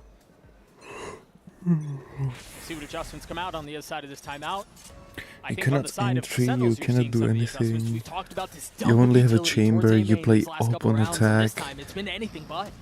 Well, at least Tens gets ooh They changed away their game nearly. plan. They were anticipating a front B walk. That's why you saw Zekin and John QT posted up right there. But the problem with how FPX are Like taking they this approach on the play attacking breach, side is but they're they just have 5-man nothing to every follow turn. it. So while all this A control is happening, Zelsis is just jiggling C for free. You look at the minimap, and he has all the input. So that's why there's 3 players geared up of Sentinels towards A site. Yeah, they're really not playing the map at all. And I mean, given the fact that we're talking about Lotus, Just it's a waiting reset for map, you would think peeps. that's what you're going to want to lean into They're not gonna give it to you. more than even on other maps. And especially when you don't have a duelist. Yeah. I mean, even if you want to go for this A execute, who's going to close the gap? Well, 2 bits of util, but they're pretty early off of that. You've got the Nightfall and the Paranoia and Tens and Sassi holding the line, but Berlin on the counterpunch, cleaning up a couple of his own. Maybe a little bit of room to breathe here for the attack. I don't know, I don't like Right this. now, Autumn needs to drop that spike to Berlin, have him plant while he covers for free. Right now, there's no smokes on the field for Sentinels. Right? That orb isn't anywhere near A site. Yeah. So this could be a really good post-plant opportunity. The time is running down low here. And Zekin still has that nade. I mean, he might be able to delay this. This nade is going to be perfect. The cleanup on John as well. Bad nade. Autumn's now been left on his own with an op in hand trying to Rambo his way through it, and he just can't. No, and now that's an operator if Unlucky. Sentinels want it. And They they have to go yeah, shit. I'm they've gonna picked shit it up. myself. This feels very uncharacteristic of the FPX that I think people saw in Shanghai. The same team that took maps off of the 2 finalists in Shanghai, the team that looked much stronger leading into Seoul, and then the team that we've seen here as well. And this is the problem of when you're trying to anti-strat teams with compositions and whatnot. It's not like FPX aren't good at the triple controller comp that they run, but I think they just put too much stock into maybe Sentinels counter-stratting them, and they wanted to mix things up. Now all of a sudden the FPX players are uncomfortable. You start making hero plays. Or trying to make hero plays, and you're getting punished for it by a team of Sentinels who now have gone back to their comfortability and are just playing the fundamental game of Lotus. There's that op that you mentioned from the previous round, now in the hands of Zekin, who's holding down B-Long. And you have an Odin as well on the other side. Yeah. Seeing how deadly the Odin could be. There are no good options here. Fortunately for FPX, the eye gets cleared out, so there's no way to get secure spam damage. They're going to rotate away, and if they rotate away back C, again, there's no good option. Either you deal with the op that's down B, you deal with the spam from Sassi A, or you deal with the, I mean, every single bit of KJ utility. Yeah, literally. C, unless no. Autumn can deal with them. But, I mean, Zelsis, even his positioning is really nice. He's not giving away an angle. He's not giving a fight. And it's the double layers. He doesn't need to peek anything here. Oh, that's a really good breach. C right there. Doesn't get the turret still, though, so still info. Gained right now for Zelsis, and he's just going to play backside right now. Ooh, that flash connect. Tens has his ult if he wants to rotate over very quickly, or John can just mow him over. There it is, the ult invested, and he arrives to see Zelsis holding the line on C. Another dominant round for Sentinels. Yeah, Zelsis played that so well. Full layered utility there. It's all because FPX was on a bad buy. They had that B line from the start of the round. If Zekin gets overwhelmed, he can satchel out. So he doesn't need any extra utility to support him there. And then John is able to flood in. It's beautiful play. And even the little things, like Zelsis seeing that the breach util was coming through and instantly realizes, oh, I've got to pop the nanos. And even if he's not getting damage, he's buying time. Yeah, he delays. Yeah. So those little decisions like that proving to be fruitful. Sentinels up 3 rounds. They've dropped a pit towards C. Ooh, operator almost connected on the 10s right there. they continue to invest into this weapon. You're running a chamber, you kind of feel like you have to. Yeah. Yeah, I suppose you're right. If you really want to lean into the strengths of the agent. It's just so hard for FPX to bust through any of these sites. You have no Raze, you have no Jet to get away from that Killjoy utility or the Viper Molly, or even the Omen Flash. Every piece of util will connect if you're Sentinels. It almost feels like you're trying to play this attack half with a hand tied behind your back. Yeah, it's a handicap. Playing the game on hard mode. They might try to NB here. They've got a smoke. That's, well, forget the smoke. It's round over. 30 seconds left. And they don't have money. You're right. They have to save here. Oh, wait. They might try to go for this. 30 seconds left. Yeah. Berlin will fall. They're going to try to get out towards tree, but Tens is here. Playing just up on the other side of this smoke. I guess they're going to wait for it to go down and then trust the numbers that they have. There it is. What a beautiful reposition up from Tens. A flawless round from Sentinels. The stomp continues. Yeah, setup to the round was great. Then the finish of the round was even greater. Zelsis was supporting John in that Viper's pit. Alarmbot was ahead of everything. Gives you security if you're John playing in that pit alone. You're able to cheat a little bit back, and then you get the collat front B. Yeah, FPX, they got to burn that second time out. This is getting out of hand and getting out of hand very fast. This comp change, I get it. You showed a lot of rounds against Heretics. I understand. You want to switch it up. You want to catch SEN off guard. Sometimes you just got to play your own game to win, and now you're stuck in this spot, and what can you do? And then remember, I've got to mention the stakes here because that's not something we've talked about a ton, to be honest. This is elimination. Yeah. This is the end of the year for you. I mean, it's a long offseason, and it feels like an even longer offseason when you've got how the loss went through ruminating in your mind for months. Yeah. Especially with that close series they had against Heretics. It's a tough spot to be in.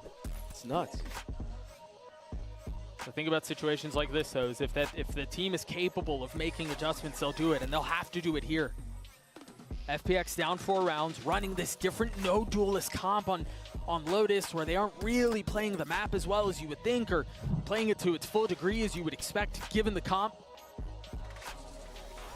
But perhaps the second timeout is what brings fruit. Any type of saving grace. Maybe this hero buy on Ayong. Maybe if they can get an entry, you can commit some of the ultimates. And Yeah. We'll see if they can do anything about it here. It's going to be very hard. It's an uphill battle, to say the least. But Autumn does have 8 bullets of the Headhunter, and we've seen how crisp he is with that. So they just need an entry. They need some type of first blood. But I think an Operator versus a Chamber Headhunter, I think the Op wins that. It should. We'll see when this smoke fades. That's the other thing, as we think about some of the adjustments that have played out in this map. Think about, there's the Op winning. Yep. By the way. You think about how hell-bent Sentinels were in controlling A main at the beginning of the rounds with the dumpy utility, and it feels like the night and day difference has been so clear. Well, I think they realized that they could just play in the back of sight because there's no duelist. Exactly. They don't have to take these fights.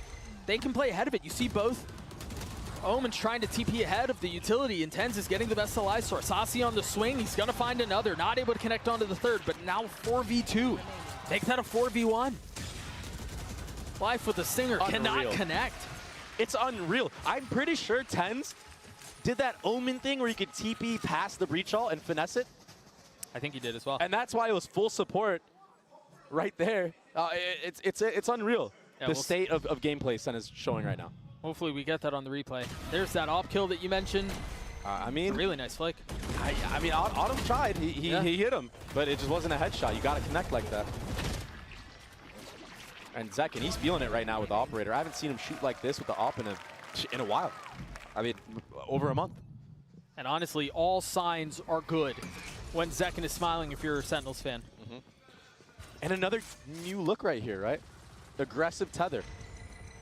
this time pushing Autumn all the way back. They understand that Autumn could purchase an operator, and he's taken that peak almost every single round.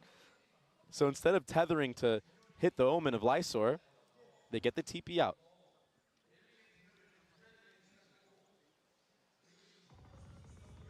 And it's Zekken on an off angle here at C too. I mean, he's been so mobile with the operator. He showed front B a bunch. Last round he was A, now he's C. Are FPX gonna read into that? Right there. And even if they do, can they do anything about it? Yeah. I mean, that's half the battle. I feel like the adjustments that Sentinels have made have been really nice, but maybe FPX can find a little bit of room here towards C, perhaps. I mean, Zekken is still here with the op. John is close by. They're just not giving them these fights anymore. That feels like the biggest difference. Now John was on the swing. He's going to get punished for it.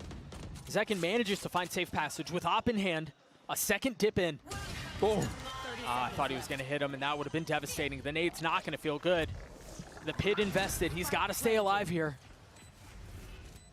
Yeah, but they're all stuck. They're all corralled here. Oh, just now we see Life taking more aggressive space in CT. What do they have to pound? Zekken has his Roomba. And Tensils has full utility, but an op trying to get into a pit in a situation like that, it's all hands on Zekken, and he just cannot. I mean, a random bullet connecting. And FPX alleviates some of this pressure, finally finding a round. Finally finding an answer. And the answer so far in this half has been Thrash. Well, yeah, FPX has to lose, on C but site Sentinels using have to lose as well. Last time they were able to accumulate 2 rounds this from it. won't happen anymore, I think. Let's see if they can get another one and slowly bring this back, slowly give themselves a chance in the disadvantage, so but it's been basically SEN versus Gen G again. So they will lose. FPX is out you're not running after a duelist, this game. so you have to play this way. You have to bait out the stuff that can stuff you in the chokes, and then re-hit. The RX are first. Back to the old tried and true. You've got the suck, you've got the nade. And now Zekken's fishing for more. That rocket's not going to connect. Ion Tens. It doesn't connect, but it's all space gathered. And again, Celsius is just jiggling C. He's rarely gotten a fight here. At every single time he's been jiggling like this, SEN have known that they end A. G2 advancing. Zekken might be in a little bit of trouble here. He has one satchel. And EDG. Slight little sidestep. It's him against the world right now. That's another nade. That nade is really nice, but he's got nowhere to go. Plucked out of the sky. I thought he was going to find safety. Almost. But Life puts him down, and now it's half of the door as they turn their attention towards A. Meanwhile, Zalsis is still jiggling that angle. Sasi's got his ult online. He's going to connect onto what, 2? He gets a lot of info with that and is able to reposition onto site. Yeah, but there's still a lot of time left in the round. Yeah, there is, but there's no movement from the side of FPX. They're still deciding to end here, and Life just gets taken out for free. It's a freebie. So A doesn't work for a couple of tries. Such a bad conf. 30 seconds left. I guess maybe they think they can find some better fortune towards B. But So look at Celsius. Celsius positioned so well, exactly. The turret's gonna. Oh, wait, what's going on right now? Wow. Must be a glitch. Oh, I think it's just out of the cone. Just out of the cone. But he still gets info regardless here. And a ping. Maybe they know. They understand he might be front B. It seems like they do. Oh, Celsius buying his time. Nice. Sasi joins him for the kill. And that's another one for Sentinels. That's also very quickly, least if you one think big round about I'm gonna turning get attention right. towards the last round of the half, Celsius will be 1 point away from having his ult. This one. And I wonder if you're going to see, like, maybe an A setup this time from Celsius. Or maybe he's just going to stay C and just jiggle infinitely again. But if they do decide to put him towards A with some supporting cast, maybe he can grab the orb. But honestly, they don't really need to push anything right now. They really don't. The way that SEN have been winning a lot of these rounds have just been letting the game come to them. Right. And that's what you want to do when you're not playing against a duelist. It makes a lot of sense. Yeah. And again, that's the big adjustment that we saw from the first couple of rounds. And so it seems like Celsius will go back to his C setup. The turret B and a little bit more aggression towards A. This feels almost identical to what we saw in the previous round. It just feels like FPX have just run into a wall. And they want to make this A fight work so badly. It's just not working for them. I mean, they just dropped a Paranoia all the way out towards Broken Door. Yeah. With a one-way as well. Oh, Celsius gets the orb off of that! Berlin. He's going to have his ult. So there it is. bad. There's really no way to clear it out either. And this is so awkward right now for FPX. That ultimate, it's so unconventional. Sasi with a big fight here. If life gives him the swing, and now he certainly won't. Now with the threat of that on the other side of the wall. Oh my gosh, it's so scary if you're life right now. The smoke on the other side. I mean, look at his What the position. fuck is There's happening? literally no room to breathe. Lysor and Autumn, the only two that remain in a 2v4. Zekin's going to be the first to try to get onto the tap. Lysor falls. Zekin's going to stick it the whole way. No resistance. A 9-3 dominant half out for Sentinels. Yo, this Sentinels is fired up. They're back in form, Doug. I just don't really know. Yeah, this comp, whatever it is, it's all going the way of Sentinels right now. A ridiculous half to get us to halftime. We'll see if the second half provides any sort of hope for FPX fans, because this very well may be it. It is it. It's the end. Yeah. There is no chance they go back and they come back. I mean,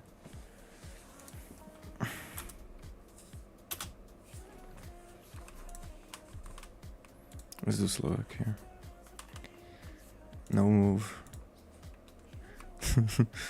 Oh shit. Oh shit. Oh shit. Oh shit. Oh.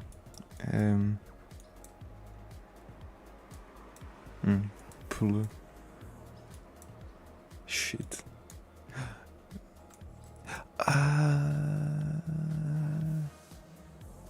Uh-oh.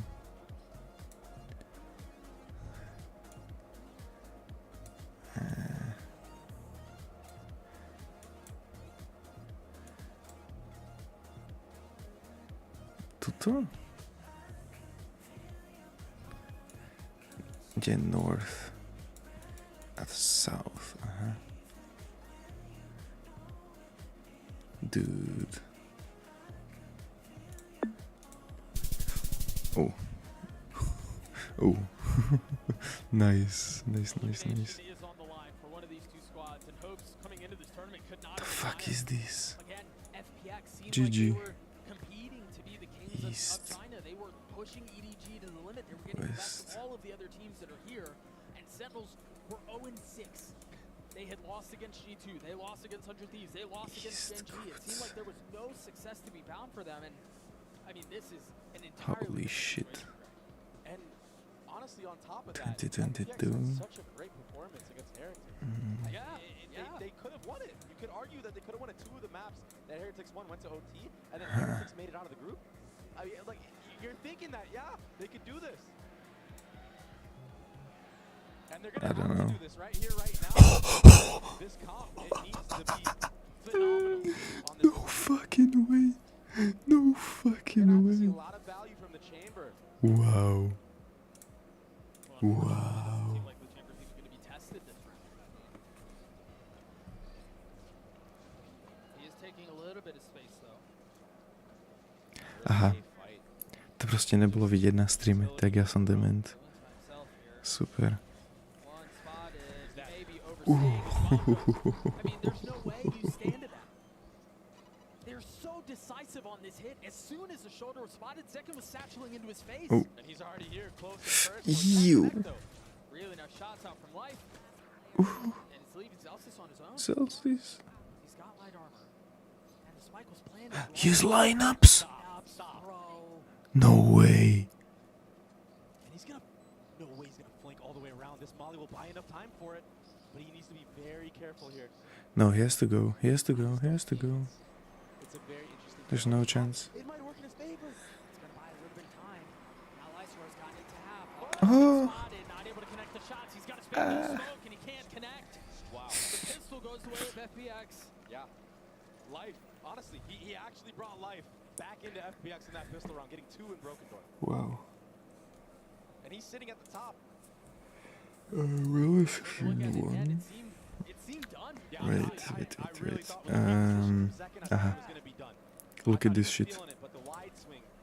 Random. Úplně random prostě. 17 kilometrů odtěl. To je insane. To je insane. They need to win this round flawlessly. Maybe dropping your weaker weapons, that's it. Wait, no way. And 2 satchels. Okay. I didn't think they'd commit onto it there. All right. doing a really good job of weathering some of this pressure. Kutlabuti. Shit. North. And they're going to continue to push him, or at least attempt to. Uh-huh. Life gets another on the round. The remaining members of Sentinels trying to do their very best to stay up. And Dude. And he's going to get that spike as well, so he's building up towards... Dude. Double up if he wants. And I said it, they needed when Oh. they did just Oops. Eu não esqueci o ataque. You could argue that they got even more than Yeah. that. Again, given how things played out for Autumn, given that he was able to get, what, 4 kills on the Yeah, round, it's a save round, so. get a little bit closer to having What? results online. Wow. Wow. chance here to snowball this game as they Oh. Well, another thing you were talking about is when you know that there's a chamber on the other side, you want to try to flush him out. You want to try to get to Okay, him as we're aggressively going as to Seoul, possible boys. and force him into an uncomfortable situation. John QT 5 kills. Oh. Just was able to handle it. He's so good at those moments. It's very impressive. Uh-oh. No. Why do you stay? I don't understand. Very risky play. Berlin's getting a little Nice second. well. It's just This is just impossible for them to win. to happen, but this Sentinels, this version of Sentinels, with the way that they're playing, it's together. They're playing as a unit. It's going to be very hard. Especially if you don't have an escape. Predictions. If it's Autumn, 13 to 5. But your breach doesn't have that same level Viper, of mobility. yeah, or Viper, yeah. It's tough to get out of dodge. So they do have a couple of weapons here. They're going to attempt, or at least Ow. I don't even know that Damage. really get in. He's been tagged, he's been spotted, he's been dealt with. Wow. Another kill through smokes. Wow. Sentinels will get to 10, and yes, that was their bonus, sure. But now, this is where things begin. This is where the rounds, or the half starts, excuse me. Get a replay of that. Punish from Zekin. Yeah, Life just sticking around for way He too long. stays there. I don't And then understand Berlin this. doing a bit of the same. Yeah, I don't think he was aware of how exposed he was to that angle. Didn't expect Zekin to peek at the timing that he did. And Zekin's having a hell of a map right now. Him and Tens are just going tit for tat. 33 Who's going to be at the together. top of this That's game? insane. It's like they're competing with one another. But Autumn gets really far ahead of that. That's why that duo was put together. This is what was, this is what was imagined when these two got put together. Zekin popping the ult, clearing so much space towards C. Look at how far back Berlin has had to run away. It's a free spike planet as well. There is a lot of utility, though, for this retake. Saucy is sitting on that Fade ultimate, though. This could be very deadly to the side of FPX. And the Q is just going to be the Killjoy utility. Yeah, it's such an aggressive alarm bot. Look at these mollies. There's 2 mollies pre-placed. This is a crazy post plant from Sentinels. The paranoia is out. There's the first. The molly pop. The alarm bot's going to get some info.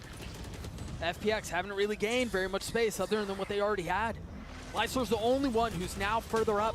With a little bit of help, Berlin's able to get the best of Zelsis. Keep an eye on what members are still back towards Mound.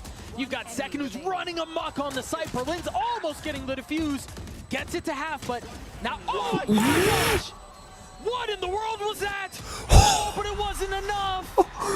What? Just when it seemed like things were gonna fall the way of FPX, time expires.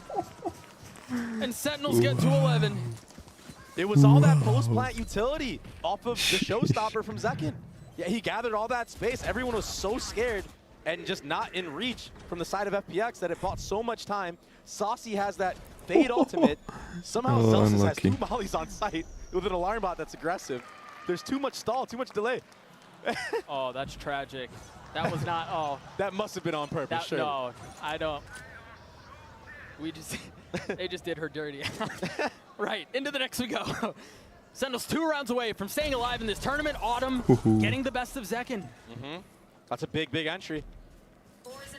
But now SEN have the info of where the chamber is. And what they don't know is what's threatening them towards C. They had 3 members up towards Mound. Utility was used, so Zelsis did hear that. That's why he's slowly re-clearing it, understanding GG. that 13 with the to tap of the door at 5. A Easy. and the tap of the door at C, there's likely there was a rotation off of C Mound. That's why you see this heavy lean of Sentinels going back towards C. The IGLing, the mid-rounding right now is very good. It's a flow state that John has hit. Remember, the only real gun in this situation is Autumn's ult, and he's still back towards A. I wonder if FPX decide to commit the Thrash into this round, even with the gun disadvantage. It kind of feels like you have to in a way. Hail Mary here? I mean, but like if you don't and you lose the round, Nice. it's match point for Sen. For what? Right, what are you saving it for, the next year? Yeah. Sure. It's risky. Seems like It's given too all the risky. noise the Sentinels have shown, given the spams towards B, the smokes that went up, Ew. FPX a little bit of time to adjust and to rotate over, but they may need more than that. They're I crumbling. mean, they definitely They're need more than that. crumbling. Shot settled for Tens. Nice. That's 3 on the round for him. It's just the training. Tens ace. Oh. Tries to duck, but Berlin finally cleans him up. Autumn and Berlin, the only 2 that remain. And Autumn is so concerned about late flank coming in from B, and for good reason. Zel's spamming onto the first. There's really no way in. Okay. Interesting. This is such a heartbreaking way for things to close out for FPX. Yeah, Life definitely should have had that kill. So on sick. And Tens ended up getting 3 more because of What it. a shot. Or 2 more, I should say. Just feeling an immense amount of pressure. They're crumbling in it, Doug. They're crumbling in it. At the worst possible time. And Life's had a great map, honestly. He looked. Ew, he was the only Life. saving grace on that other Ew. half, on the other side. Yeah. But that whiff, that one hurts. That's tough. Oh. Sen is so crisp. Tens. Just kind of feels like there's nothing you can do right now if you're FPX. Meanwhile, it's still all smiles for the red and black. Of course. And who's going to be the one on top? Tens or Zekin? Potential last round of FPX's year. Coming in to the biggest tournament as the #2 seed from China. Rolling Thunder. Causing so much havoc. There's no crunch coming in from the other side, but it might not matter as Iong's able to get 2. They've lost control of the spike. Sentinels have been thrown asunder, but Tens has his ult. Able to scoop that thing up, and now it's a mad dash towards A. A mad dash towards Autumn with the op. Does the Viper Wall go back up? Does Sean have What are you looking at? What are you? What? coming back. A lack of What are you communication on FPX. watching? They should have told Autumn that the Omen ultimate was committed to grab the spike, but he was worried the whole time that he was getting flanked. You. Autumn not able to find the first shot. You mentioned how good he's been under pressure, and there's all of it building up to him now, and he crumbles underneath it. Holy.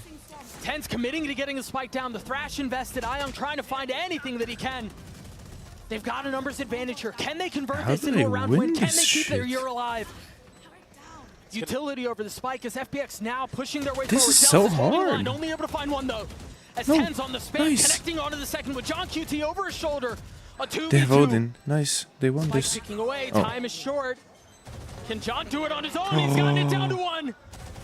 The spam pre-connecting. Nice. It will be the Red Bull Let's clutch go. for John QT. Sen City stays alive as they take down FPX. Let's go. Because alright. Yes. What a comeback from Sen, being down 8-4 on Bind, having a flawless defensive side, full teamwork in effect, and then to win this map the way that they did. What a clutch at the end of things. The Odin, it's too good in the post plant. You hold So mouse OP. 1 wherever the plant is, wherever the spike is planted. And Zekin, 6 first bloods on that last map. And so the final bow we will see FPX take this year. Again, a team that came into this tournament with a lot of hopes, with a lot of aspirations, a team that seemed to have figured out their struggles while still seemingly so strong on what got them to this point. But they just fall apart in front of Sen City, and there's a lot of reason to be excited. And I want to mention John QT there because, honestly, in my opinion, when Sentinels have looked their best, it's when John is fragging as well. Because you know what you're going to get from Zekin, you know what you're going to get from Tens. I mean, you know all the other pieces are going to deliver. Yeah. But when they've been at their best is when John is not just calling an immaculate game, but fragging on top of it. Yeah. And we saw hints of that today. And also when he's doing it on Viper and Cypher and these roles that we know him to play. Not Let's the look at deadlock. Tariq. going back to bread and butter. Yep. For Sentinels. Yeah, he's so happy. Yay. We didn't see them bust that out at all today, and they You're going against Gen G, bro. You're losing this shit. maybe Reddit was right. FPX were so off. Got really off. Go back to 11-5, I will assume. They're gonna do an interview right now. They're going up against who? Gen G. Yeah. Gen G, GG. An insane match. A rematch. Fucking Gen G. Ever since Madrid. Oh, this shot. And I think there's still plenty of time for Sentinels to think through what worked today, and honestly, some of the things that kind of got away from them. I want to go back to that first half of bind. It wasn't pretty, but they're able to pull it off. Sentinels stay alive. We've got 10 standing by on the stage for the Verizon post-match interview.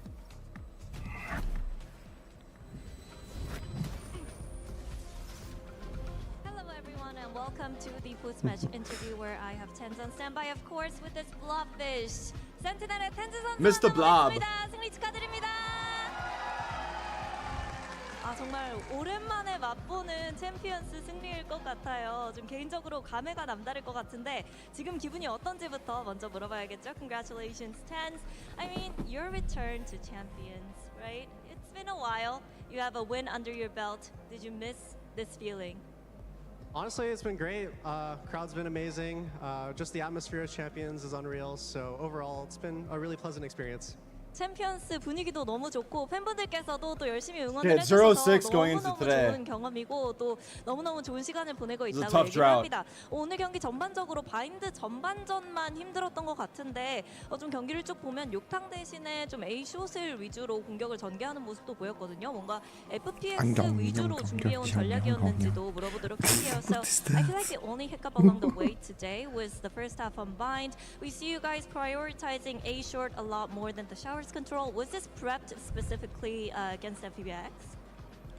So looking at FPX's comp on binds, the ideology was we could just slam through short because there was not that much util to stop us. The ideology, goddamn, bro! I'm about to pull up a Unfortunately, they were dictionary. hitting shots, breaking our util, so it wasn't going according to plan, but it was talked through beforehand. Yeah, course corrected too, right? Nice. W anti-strat. W anti-strat. A 숏을 때리는 게 훨씬 더 좋을 거라고 판단했던 이유가 FPX 사이드에서는 좀 그 러시 같은 걸 막을 수 있는 스킬이 별로 없었기 때문에 훨씬 좋겠다라고 판단을 했는데 FPX가 굉장히 많이 총을 잘 쏘는 날이었기 때문에 힘들기는 했지만 그래도 이런 식으로 좀 대처하자, 좀 A숏 위주로 공격을 풀어나가자라고 얘기를 했다고 합니다. 그러면 또 텐즈 선수 개인적으로는 이번 대회에서 트루 스트레치를 쓰는 몇 안 되는 선수 중 한 명이거든요. Translating and also asking. Tens reacting to her question. The translating job is insane to me. 이속도 빨라 보인다는 단점이 있는데 좀 팬들에게 추천하는지 개인적으로 어떻게 느끼고 있는지 My mom translates it I know, I don't know easy. why I read that. I'm sorry. One of the few players I just made in that. champs that use I have true 4,000 stress, right? It points. makes the enemies appear bigger, but also faster as well. Would you recommend? I think it's personal preference. Really depends on the player. I mean, I wear glasses. I'm a little bit blind, so it helps me out. 선수에 따라 다르겠지만 Nice. 개인적으로 뭐 안경을 쓰면서 시력이 좋지 않기 때문에 이렇게 트루 스트레치를 하면 좀 더 잘 보이고 개인적으로는 도움이 되는 것 같다고 얘기를 하는데요. 마지막으로 이제 다시 젠지를 만나게 됐습니다. 젠지 선수들이 첫 번째 경기 이후에 센트럴스가 좀 적응의 시간이 필요한 것 같고 적응이 끝나면 훨씬 더 좋은 모습을 보여줄 것 같다고 얘기를 했는데 또 I 텐즈 bet 선수도 on Bilibili 동의하는지 그리고 losing. 젠지와의 리매치 이번에는 어떤 And 경기 Crew? 예상하는지도 물어보도록 하겠습니다. No, Crew losing and BLG losing against Fnatic. Once more, and the Gen G Yeah, this players should after work. last match Then Fnatic is said second and Sentinels DRX just need more first. time to adapt Yeah, and you know nice. adjust to the new environment. That's They cool. will surely bounce back. So, do you think that's the case for you guys? And also, what's the rematch going to look like? I mean, it's been a while since we won a series, so hopefully we show a better form than what we showed against Shinji the first time. I mean, if history repeats No, I hope you lose, itself, then- guys. No offense, I hope you lose. He's talking about how we lost the first time and then won the second, right? 좋은 폼을 Yeah. 보여줄 것 같고 또 Yeah. 역사는 다시 Who 한번 was that? 반복되지 않을까라는 생각을 한다고 얘기를 했습니다. FNS is 여기까지 텐즈 선수만 26k. 나왔습니다. And Ardis, the best streamer, has only 4.8k. And also Blobfish for the post-match. This guy's a Two legend. Chinese teams going home today. Nope, wrong. I disagree. What do you mean you I disagree? I was like, fucking. Yeah, I too want Crew clean, to I'm go not gonna home, lie, like, actually. quick and easy. Okay, whatever. Goodbye. Okay, let's do this. Oh, this is This is fucked. Oh, but I know this. West. Where's north? North is there. East. So it's here. And Kramare maybe. Wait, no. Holy shit. It's somewhere here. It's somewhere over here. No. I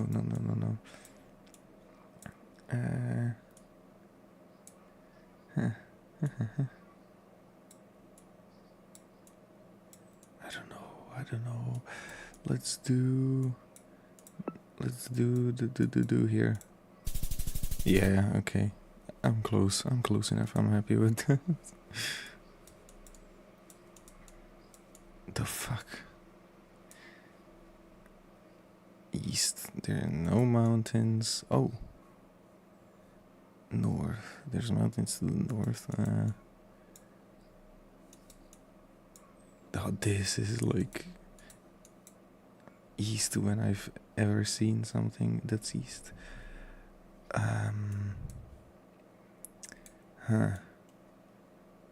So they see some mountains, but it's further away. So I'm thinking like here. Oh oh fuck. No way I would have guessed that. Okay. I mean, that was nice, it was okay. And I didn't get to. Nah. Nothing. So, southeast and northwest. So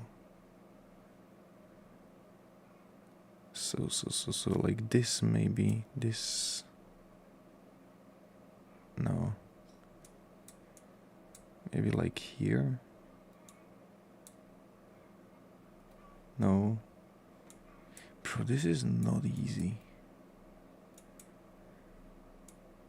This is really not easy. It has to be this road, this yellow road. I have no idea where though. Kepper distance. Fureveled. Yeah, there is a village there. I don't know. I would say it's like here. No, but it's a straight road. It's as straight as it gets. Bro, what? And this is pretty straight, so let's do it here. Oh,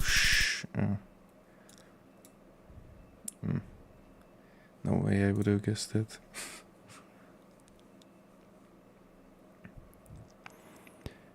Nitra Sztura wywróciło Budapest. What the f... Komarno.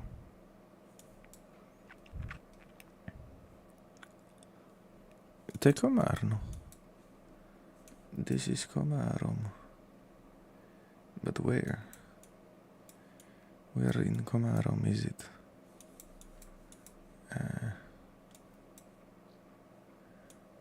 Here. And this goes southwest. So, like here. Wow. Wow, 260 meters. Let's go. I know this road. I know exactly where it is. Wait.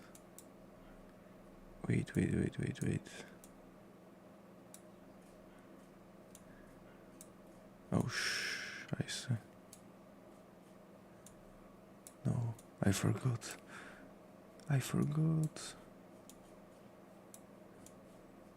It should be this. Yeah. So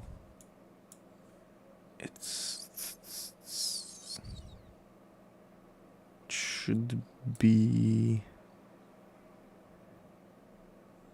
No. The fuck, I forgot this road.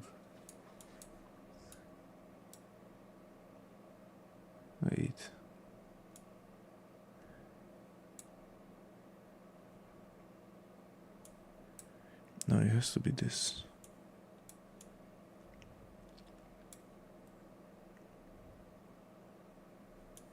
Starались na Tetransky z Ruby, so it has to be here. Easy, easy.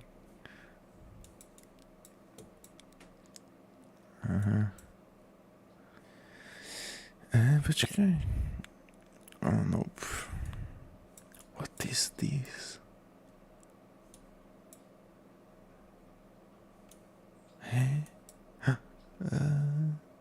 Petrželka. Ah, nice. Okay, kde? Kajot, Intako a restaurant Lotus.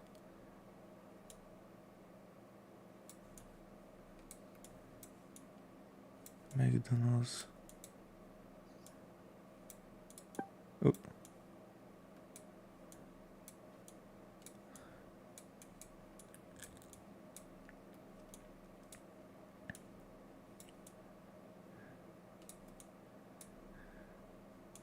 Holy shit, this is big.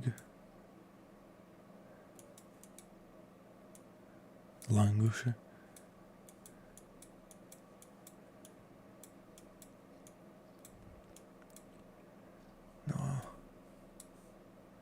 No. I don't know. Bam. Let's go. Let's fucking go. Oh. Nice. Rip.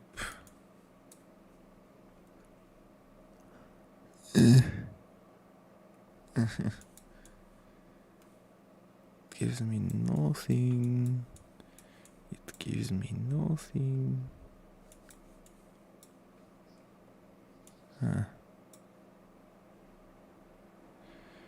These poles.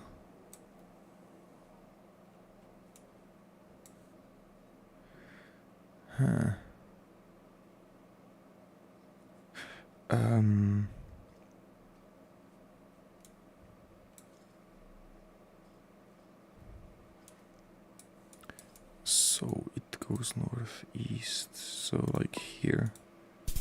Oh yeah, okay. 16,000. Look at this. Boom, boom, boom. Okay. Those memorable Melzer moments over his time at international events. You think of the debut on this roster, and it's great to see him back on this stage, playing some incredible Valorant again. But I think the real struggle was the calling in those second two matches of the series. 100%, and I think the more that the calling gets simplified, I think, by teams willing to opt into, you know, the crew play style of just taking high-tempo fights, high-tempo engagements, normally at the beginning of rounds, and never really calling for the pauses and the buffer like DRX were doing. Map 2, map 3, the better it's going to look for crew, I think, with their calling. But one thing crew does really well, I think, is slow the game down when they're on the attack and kind of punishing defensive mistakes, which I think kind of defined Billy's loss to Fnatic. I think stylistically, this is a solid match for them, as long as they can dodge the mud and not get pulled into the chaos. Well, you know who might bring him into the mud there, Mimi? It's YZ, along with Keznit as well. I mean, these two guys are going to be, you know, just clashing against one another. You know, we always talk about Keznit in America as such a fantastic player. We always give him his flowers, but it is going to be fun to see him go square. One of the silliest things. Do stuff like that versus YZ, or YZ doing stuff like that against crew. I mean, Brent, that is going to be fun to watch. I love YZ so much. His playstyle is just the epitome of what I think of when I am absolutely getting smurfed on in ranked by individuals.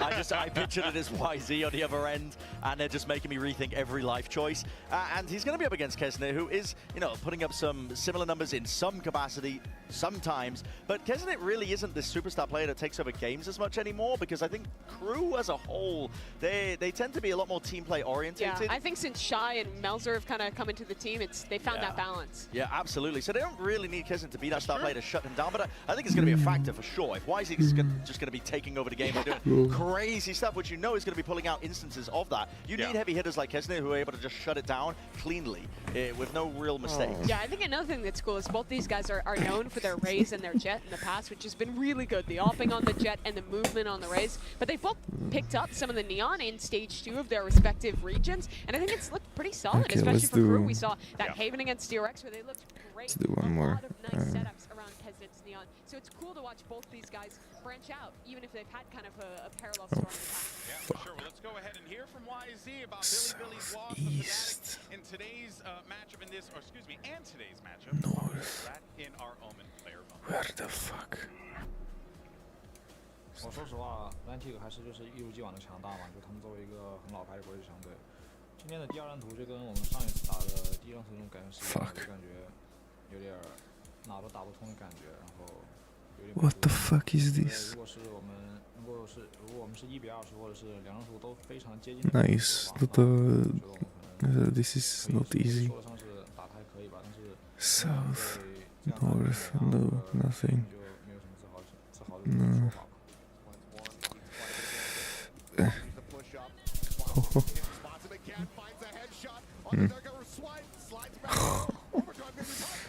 So bad. 今天也有在赛前 So bad. Holy shit. 很强劲的对手。就今天我觉得我们虽然输给 Fnatic 输得很惨，但是我们会从中就是经验吧，然后把这些经验用来在对抗客户上面。就谢谢大家对的支持吧，然后我们也会在这次比赛中汲取经验，然后争取下场比赛拿下。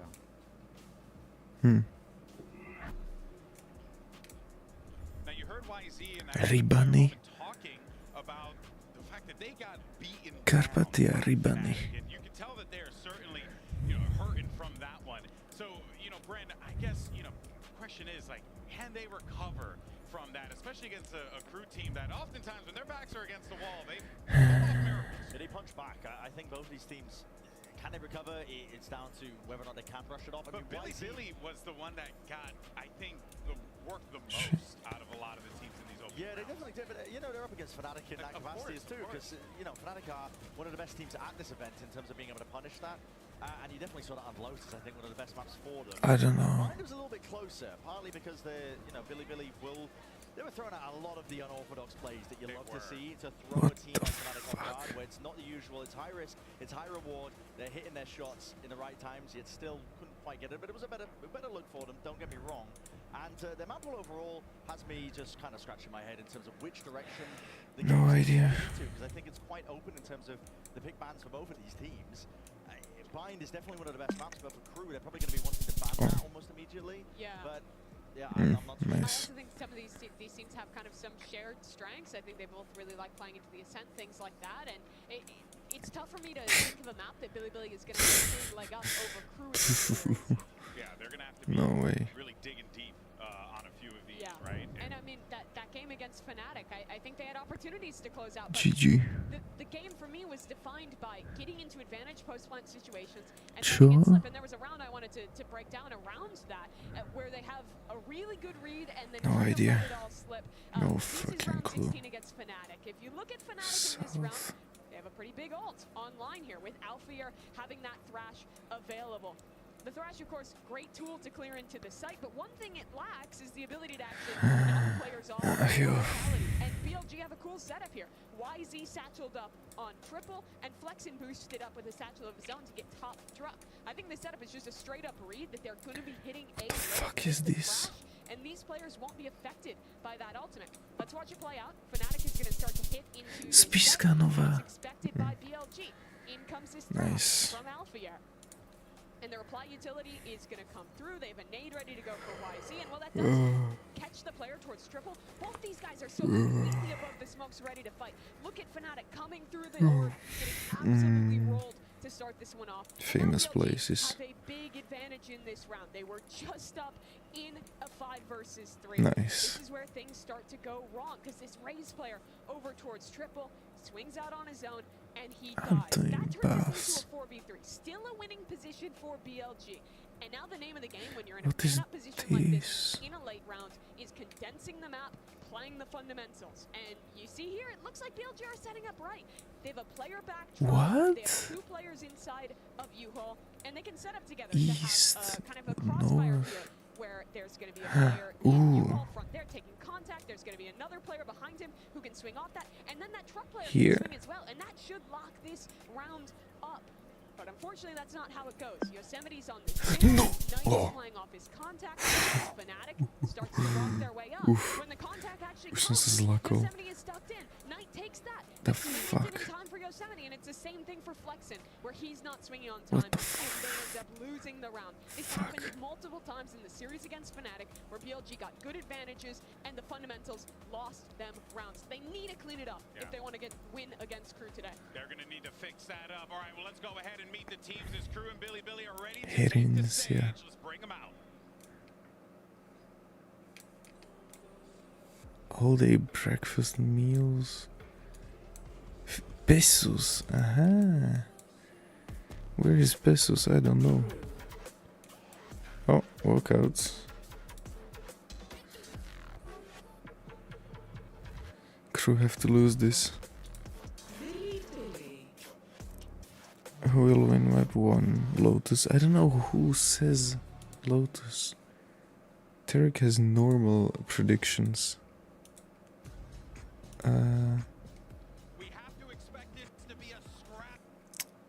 Bruh. Lotus again. Fuck this, bro. Predictions, hello. I don't care if I'm behind, I don't care, bro. The very first one made it to top 3 Fuck off. against all expectations.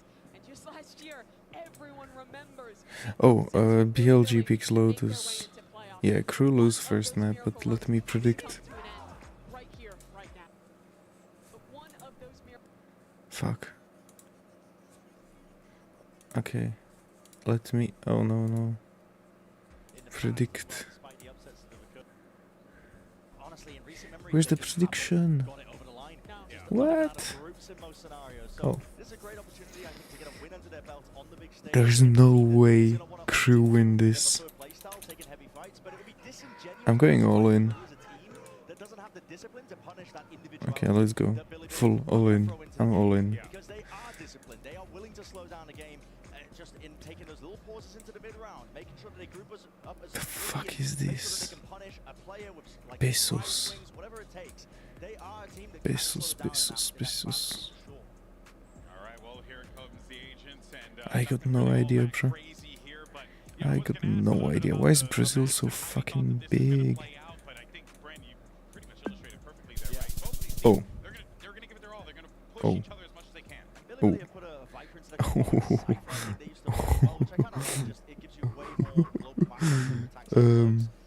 Oops. Oh. Wow. The biggest issue though is that Crew is a team who loves running these attack side lurks. Kesnet, a lot of times is going to get kind of entrenched in positions, and Shy also loves going for walk-ups on A, walk-ups on B late in these rounds that I think could punish that. Malaysia. Nice, thank you. Well, folks, this is it. Last elimination game of the day. It's time to hand it over to your casters who are also Let's go. plugging in for the first time at Champion Seoul. Here's Pansy and Steel. Thank you, GB. Yeah, it's fantastic Nice. to finally be here and quite the slugfest. Should I know this or something? These two teams, it's all on the line now, right? Elimination time, only one can continue. The brutality. What is this photo quality? What is this? It's a transformator or what? What the fuck? Talk to me about this head-to-head, Josh. Tell Eh? me how we get a close series, those win cons. What are you I got no idea.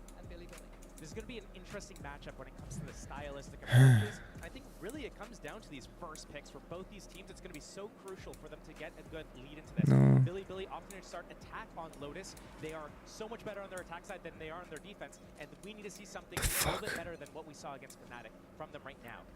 That's the marker we set. The game against Fnatic. Gotta be fresh in their mind. Fuck. Gotta be at the Serbia. But Billy starting things off. Quite simplistic approach. A 1-4-1. YZ. And the rest, all playing over towards door, crunching Come towards on, mount, Billy. clearing the util, and showing their hand quite quickly here. Not Crew overdoing it though, looking to 4 maybe in catch that response from what? Crew Visa. No way. No way they swing this. The big don't. No. Oh, nice. But there's 4 players on the other side. This is where the brawl could begin. The power This is is good for bad. 2. It didn't catch Melza. So he's at least able to keep control, and they both walked away. That's the fight on the Nice. exciting. YZ opening up the map. That's a big opportunity. Do they opt to go for this? Do they try and fake it out? It looks like they're going for this one. YZ's keeping that space towards that Oh, spawn area, but the 4 waterfall, the there. retake. Is it a pre-take, perhaps? Well, they were thinking about They it, were right? thinking, They were yeah. real close to going for that one, but no, they decide against it. Try and keep cool here. Billy, plant in 5 standing, excuse me, and YZ still with that space. The stun is fantastic for the swing. They're playing him in, but Heat's still fighting back. A 2v2 now, but the time is still on Billy's How is it side. 2v2? Melza. Oh. Nice. K-Knight quick with that, and has left it all to MTA. Too many targets, Nice. Billy. Bro, what is the Fade doing? He's just That was running so away. well executed from Billy as well, getting YZ slinked into that C site area, putting a lot of that pressure on B, getting stalled out, realizing, hey, the rotation's in from crew. They're stacking this B site. We can't go in. There's a lot of utility traded. Both sides, yes. They couldn't make it through, but YZ finds that opening at C, calls the rest of his team back, rotating door. That's a great low. start for them. That's everything they need to be able to kind of run away with this half. We need to see them getting a lot of rounds on their attack side. They have that breach fade comp with that neon. They're going to leverage that, and the paciness is going to be here and huge.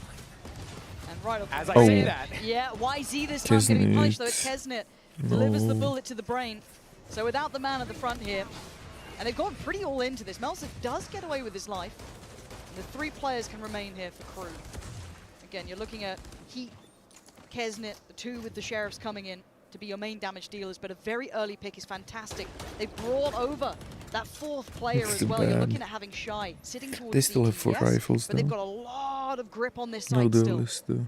YZ going down early, not the biggest deal. It means that they lose a little bit of that speed going into the sites. But what Billy is doing right now is they're waiting for their abilities to come back off cooldown. They need that stun up on the breach because they've basically used all the flashes that they have. They need to leverage that. Omen smokes are back online now, so we're going to see them start to inch up. But the stack from crew on this A site means, lovely. Yeah, Billy needs to kind of figure things out before they overcommit. Looks like He inching their knows. way over to that blue room. He knows. Kaznet down. It's a step-by-step approach. Billy needs to be careful. Again, Heat is one of those danger players. That spike down. Yeah, What a K-Knight going as well. shot. That's a little bit of util they could have used to find some safety on this site. And there's still 3 players from crew here. 20 seconds, they're getting desperate. Keep your eyes on MTA. Damage done. Do not forget his positioning. He hasn't been spotted so far. They can make a guess, but you can see that little consideration MTA. from Yosemite. Oh, Keeping a no. touch on where this position could be coming from. They should be Gets aware. They should but he know. gets the timing right. It doesn't matter. And it's Nice. not just right.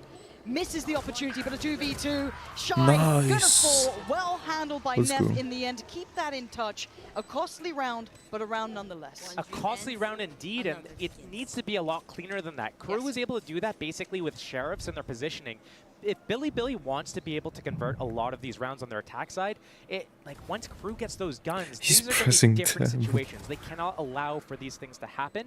So we need to see a little bit of tightening up. Sure, Nice. you get Let's one go. sheriff in the head. Why is he swinging out A? It's unlucky. It happens. He's so stressed. But you know, there's more rounds, and You're you kidding know, me. You're I'm kidding not me. even going to comment on it. Don't say I'll it. let you Don't do it. say it. I'll let you do it. I'm so sorry, folks. You've had time from me. You've had a break. You've had to, enjoy games at their normal pace. Yet here I am. I've returned and I brought you a tech pause. So I can only apologize. It's not actually me. Hopefully the issue will be fixed nice and quickly. But we can kind of go back to what I think the desk was actually alluding to quite nicely. I know Mimi kind of broke down around there as well. But it was some of the win cons when we were talking about these teams. Even Neff in the interview before this kind of talking about their post plants, tightening things up as well. Yeah. And that's a big theme throughout this series, I think, even for both sides. It will be. I think a lot of the thing is, and I touched on it earlier, is about that first pick, who gets it. It's going to dictate a lot of the round, because when you look at the kind of macro of everything going on in the game, especially on the defense side, this is where there's a lot of understanding that needs to happen on an individual level, so people need to understand how they're supposed to rotate, when they're supposed to rotate, where they're supposed to go to first. Tech And if pros. that is not down to a science, then you create a lot of gaps. And on a map like Lotus, where there's 3 sites, Wow. these revolving doors, and you quickly pivot back and forth, if you don't know where to go and when, then Guacuyo. that's when things can just spiral out of control. We saw Billy doing a really good job of it on their attack side on that pistol round. Why you know, securing that C site area, hit the revolving door. We saw it here on the round 2 as well. Oh, you guys are set up a tree with a crossfire? Cool, we'll use that blue door, we'll pivot back to B. So Billy doing a decent job so far, but it's easier when you're on attack and you move them together. And that's kind of like where that whole conversation went. Yeah, no, I kind of like it. It's fun to kind of see that being discussed from every aspect. You know, Neff being aware of it, you know, we've got the desk highly fighting it, you know, us kind of coming in with it. It's clearly on the forefront of a lot of people's minds when we're talking about this game. Now, if you're wondering, hopefully this issue should be resolved in, resolved, resolved Jak club. Give or take, hopefully. Fuck. But when we're looking at the kind of the overall structure so far, this round coming up, I don't think it's going to be the big tell-all just yet. I want that first fly round to come in. I want to see everything that comes out. I want to see those ults starting to hit. Can they keep it out of the mud? That's all I'm hoping. We get to see a clean series between these two. So far, yeah, it's a little bit of a brawl. It's a bit of a biff. You kind of expect it between them, but we're right back in. We've got to be looking at the buy. It was a close round for I have no They're idea. not going to be in the best position in the bonus here. Couple of rifles, yes, but of course the purchase looking pretty decent for Crew now. Billy, wait, Melzer. What? Yosemite's going to be kicking himself for that. The paranoia doesn't counter find him. paranoia as well. And the TV up. It's audacious from Melzer. Does he get the reward? Oh. Bucky takes him down and puts him in his place. And now a 4-4 situation. Now all of this time though, Billy were eyeing up though towards C, right? Playing towards Mound, a touch on the door. But they've doubled back. They've come back towards Rubble. That Viper wall stretching across from B to A, but the orb on C. And Billy knows this. They want to recover this Vandal. They know, hey, we lost 3 players. We had to basically just come into this round with a Sheriff, a Bucky. We had to make anything work because this is our bonus round. Now Billy recovering that weapon. They have so much space. They have A lobby, they have C lobby, they have front of B. They can choose wherever they want to go, 4-on-4. They can get a 4-on-1 easy at C site, and that's looking like that's where they want to go. I kind of like that they put so many question marks around the map, as you're talking about. Rubble, B entrance. Now, with the door back towards C, it's going to pull over at bare minimum Shy. We still have MDA here, so it's going to make it a little bit trickier. Straight on him, YZ couldn't isolate the fight clean enough. Shy's found him, and they've held at least for now. So they expect the rest of the team to come through. 13 seconds, they got to go at this point. 10 now. Crew should be able to farm this up. Yeah, light work from them. K-Knight, the only one to really do some serious damage. Crew, keep control. 3 alive. Yeah, a couple of rifles lost here and there, but they make it through with the first for themselves. Considering that was a 4-on-4 very early into that round, and that weapon was picked up, Billy didn't really make a lot of damage to Crew there. Only 1 more kill before the end of the round, and that isn't really good enough. Yes, it's a bonus round. They're probably fine losing it, but this is so disjointed, and they need to tighten that up. YZ cannot be so far ahead of his teammates with the rest of them straggling behind. They need to get that trade kill, and if that trade kill comes in, but there's a completely different there. story. And again, it's such a night-and-day performance. When YZ, we get to see him on that raise. It's just, it's art in motion, poetry in motion. But let's see if they can maybe get that synergy right here. Already, once again, high priority towards Rubble. This time, everyone's here, though. No one else holding over towards Mound. No luck towards that B main, anything. This is all in. It's 4 players as well for Crew holding this down. This is going to be a big fight here. All of them posturing so much util. First pick, it's Melzer. Takes away Flexin. And Melzer doesn't have to instantly retreat. He's still holding by tree. Billy not getting those entries they would have wanted here. And that's the smokes down 2, Flexin down. And that limits what Billy can do. They can't go into B, they get crossfire. They can't even really go into C, they get crossfire. The end of the round probably has to be A, unless they try to link up through that blue door and do a split on B, control multiple angles of attack here. But Crew, in great position, still leaning towards A with their defense.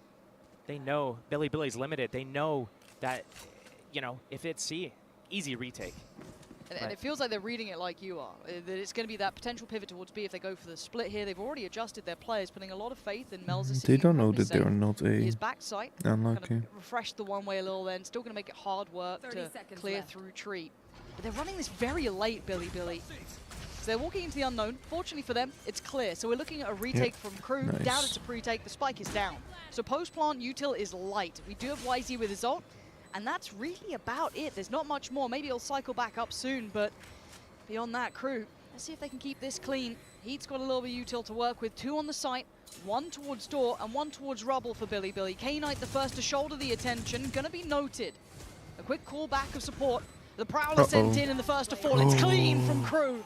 3 back-to-back, leaving just Yosemite in a 1v5. He can't even challenge the defuse. He might as well back from this one. There's nothing more to be done. Crew keeping it clean.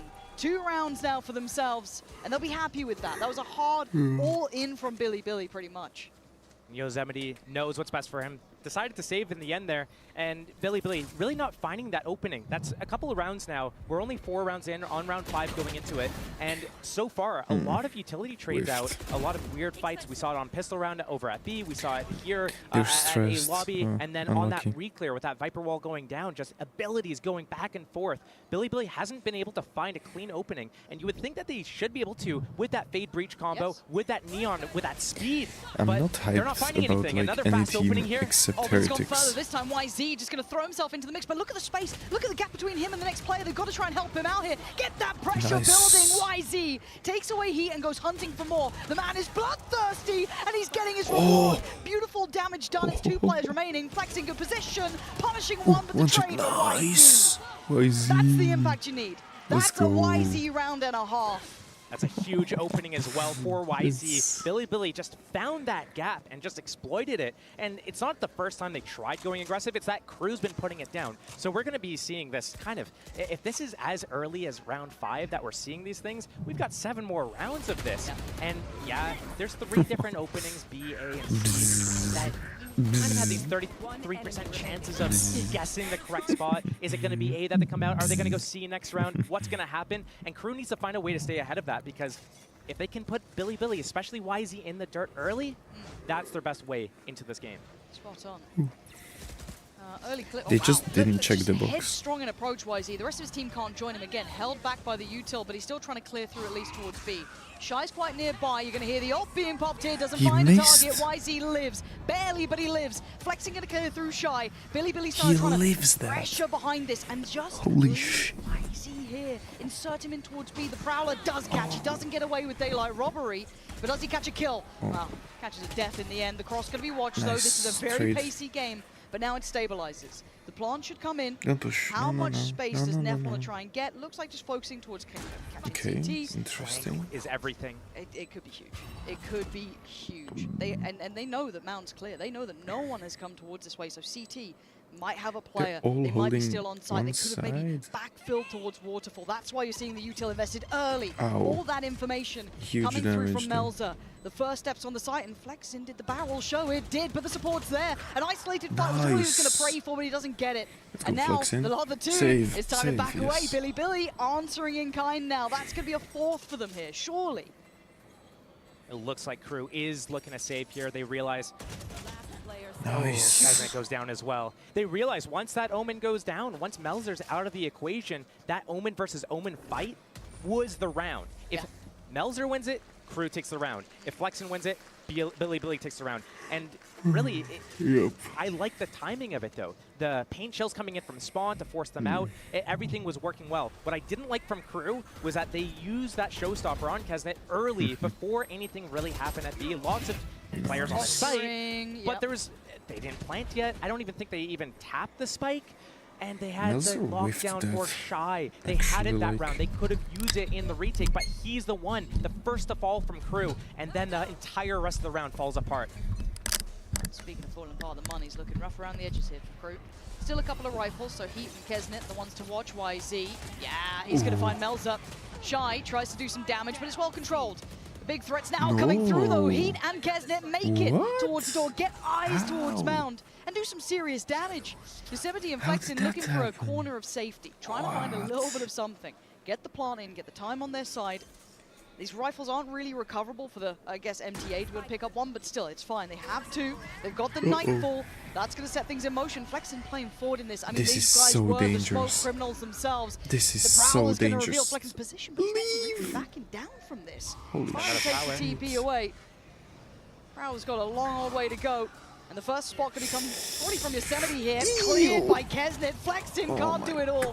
Crew, with just those 2 rifles, doing everything they needed. A proactive crunch through door. So ugly. The pressure behind those early players, it works out well.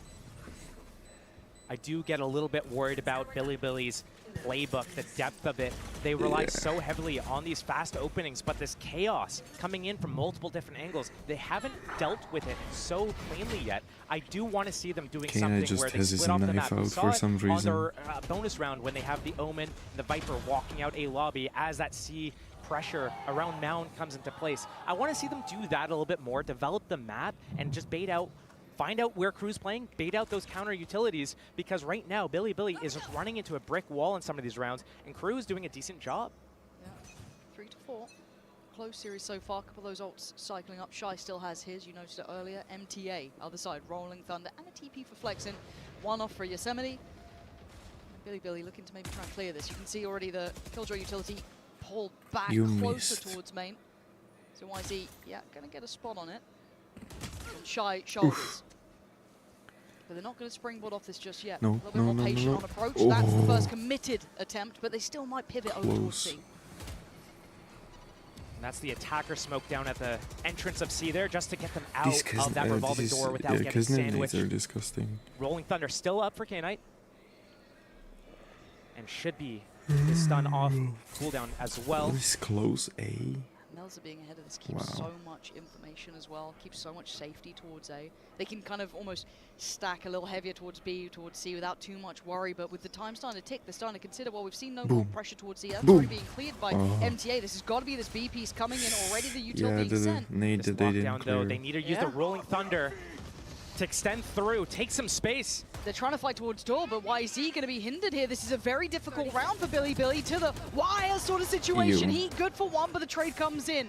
Blue door is gathered, but they're pivoting. But look at Melza's position. This could be huge. He only gets one. Billy with a new lease of life. They've got to pelt it over towards A. Get the plant in. And you're right. Viper's pit on top. That could be the icing on top of the cake here. But Shy and MTA in the first couple of steps. 3 players towards 3. Going to spot the first. Shy quick with it towards Neff. And feel no pressure elsewhere. Do they start reading this now? Saving. MTA looking to maybe I secure towards door, but look at this rewalk. Look at this re-clear from Billy. Pushing out towards side. The reposition is dirty for this. So hard for Crew to clear through. You know there's both there. And I think Crew knows it. That little readjust, that pivot back towards side, so perfect from Yosemite and K-Knight. They've got to be happy with this one. And I think Crew knows it. Time to back away from this. Billy, lovely work at the end there. Brilliant mid-rounding.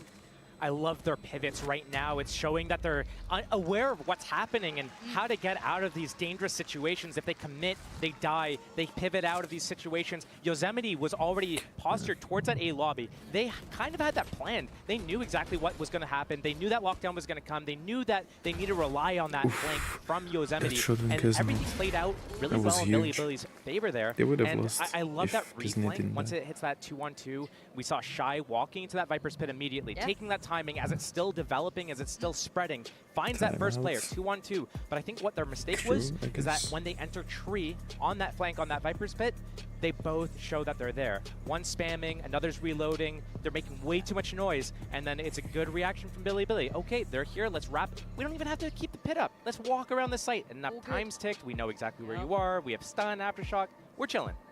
And I like to see that sort of decision-making in pressure situations. We've seen these two teams you know, sometimes not, I don't want to say falter in a weird way, but it hasn't been their strongest suit, is keeping that composure when it gets really, really tense. So seeing them both being able to do that here a little bit, obviously credit in the last round towards Billy, is fantastic. Timeout called for Billy though. Time to discuss, maybe get everything right. These have been very close rounds. I wouldn't say this has been a clear-cut affair for either side yet. No one's really carved out that security. Yeah, it's 5-3, but still, it is anyone's game. A bit of a toss-up here between the two. So what are you kind of seeing so far between these guys? Is this kind of playing to your expectations? Because I feel like it's at least leaning towards what we started with. I think a little bit towards our expectations. We knew that this was going to be something where it's not going to be a very clean game. It's going to be sloppy. It's going to be back and forth. It's going to just really come down to how is that first pick goes, how do the trades develop after that, and really, this is one big swing round away from Billy having an insane attack half, or Crew coming back and making this a little bit of an even scoreline. First time we're seeing a slow opening, yeah. Yeah, this maybe feeling something's up here, because look how deep Billy is sitting already, and it's a right read. Crew are trying to be a bit more proactive. There's Billy's pause as well. MTA's got to be dead here, surely. Surely he's dead here. Yeah, put out of his misery in the end, caught kind of in no man's land to an extent. But again, Billy haven't been completely off the chain. They've been trying to keep composure, keep cool about their decision making. Do they then follow this up? Do they commit? Yes, they do. Paranoia's in. YZ gonna lead the pack, clear through sight, but looking close by. Shy leans through the smoke and gets his man. K-Knight on a good trade. They're still rolling this out on the site, and it looks like Billy are winning. K-Knight putting up numbers. Okay, that denies at least a little bit of security on the site here. It is a 2v3. It is not impossible. It's just improbable. K-Knight going to be controlled on the site, probably tethered down, yes. But again, Melza, that paranoia would have to be so key, so good to give him a chance. Don't go for think this. that's going to do enough here. Don't, you don't guns have in hand, and money. K-Knight still got util. Because what are you He's going to doing? get caught You on that don't bare have minimum. money Melza for too. this. Buying great I don't know. amounts of time here, making this incredibly tricky. An uphill struggle for Crew, so now it's go time, swing time, and K-Knight defends his kingdom. The C-site's his, and Billy secures safety now. A belting start here. We're seeing two teams with these fearless players. We see it on YZ going in, taking that opening, seeing, oh, MTA, you're in the open, cool. I'm gonna slide at you, take you down, and extend into the site, try to take all that space. But we're also seeing it on the other side. Shy isn't shy at all. No. He's in there. He's taking that timing, walking through smokes. It's the second time. A couple rounds ago it was into a Viper's pit. Here it's just walking through the Omen smoke. Cool. You're gonna smoke off Waterfall, I'll walk through, kill one, and I'll recede as well. Yeah, we're starting to see this heat up, but I'm worried about the scoreline though, right? It's starting to tilt. It's starting to get a little bit deep. Oh, the Outlaw, this is just going to be a brawl, isn't it? Here we go. YZ, ult in hand, well, on his hand, I guess. It's Kesnit to send him back though. You can't move these guys. Oh my god, what is going on between these two? Nef and K-Knight, calm it down. Crew wanted all this chaos. They had the Guardians, the Stingers, the bits and pieces, and they're being rewarded.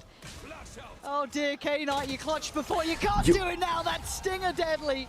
And Crew scrounging that round back. That was just a backstreet brawl in the end of it. That was ridiculous. Wow.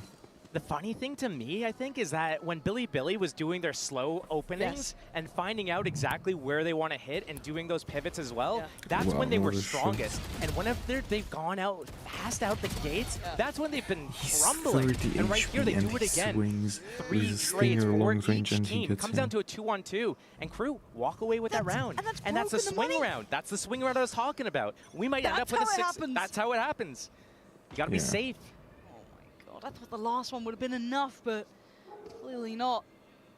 Can they do it back to him though? Stingers, Buckies, bits and pieces. And already Kesnit says no. Good trade for YZ. And He's Shy stunned, gonna try and slip away.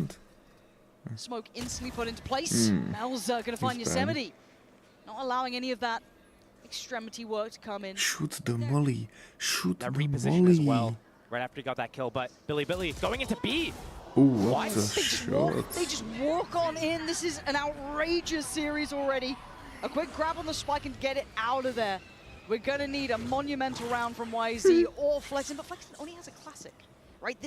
He's got so little to play with. He does have his paranoia. He's got smoke. He's got as much as he can have, even the ult. I like the read from Billy. They knew it was just Melzer up here alone. Melzer repositioned actually first on top of Rebel, but then he rotated towards B there. Now Billy, they walk out A. They're going to have a free sight. If they spotted anyone, if they ran go into fast any now, trouble, they have Flexen just dips out of there, uses his ultimate. But right now, A is completely open for the taking. And it's the wrong read from Crew. I like how they're proactive. They're moving around. They're staying ahead of whatever's happening. And once they realize what's happening here, they're going to move over together. They have the numbers. They don't care that much. It's all on this positioning from YZ. He's trying to catch rotators here. And okay, you're in a 2v3 post plant. You're down the man.